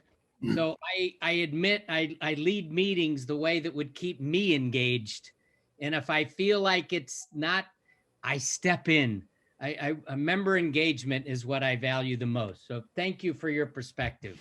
this has been a delightful morning, and I would hope we can continue to lean on each other. Guada knows where to find me. Anything I can do to be a help, please. Thank you again for a wonderful morning. I love our community, and I love supporting each other in success. Thank you very much. Gracias. Gracias a todos. Gracias, Lance, de nuevo. Gracias, Lore, como siempre. Una Juan cosa Vero. nada más, voy a compartir el link a la encuesta para que evalúen este encuentro de hoy, que son resultados que llegan a Estados Unidos. ¿Por dónde lo compartís? ¿Por mail? Lo comparto acá y lo comparto en el chat, en WordChat, que tenemos, que estamos ahí todos juntos. Ok. Muchas gracias, Lore. Y Gracias, Lore. Lore. Gracias. Gracias a ustedes. Muy bueno. Que estén bien. See you soon, Lance. Gracias. I should have brought that in earlier. My apologies. Thank you for the evaluations. I know the learning and development team in the US, that's very important.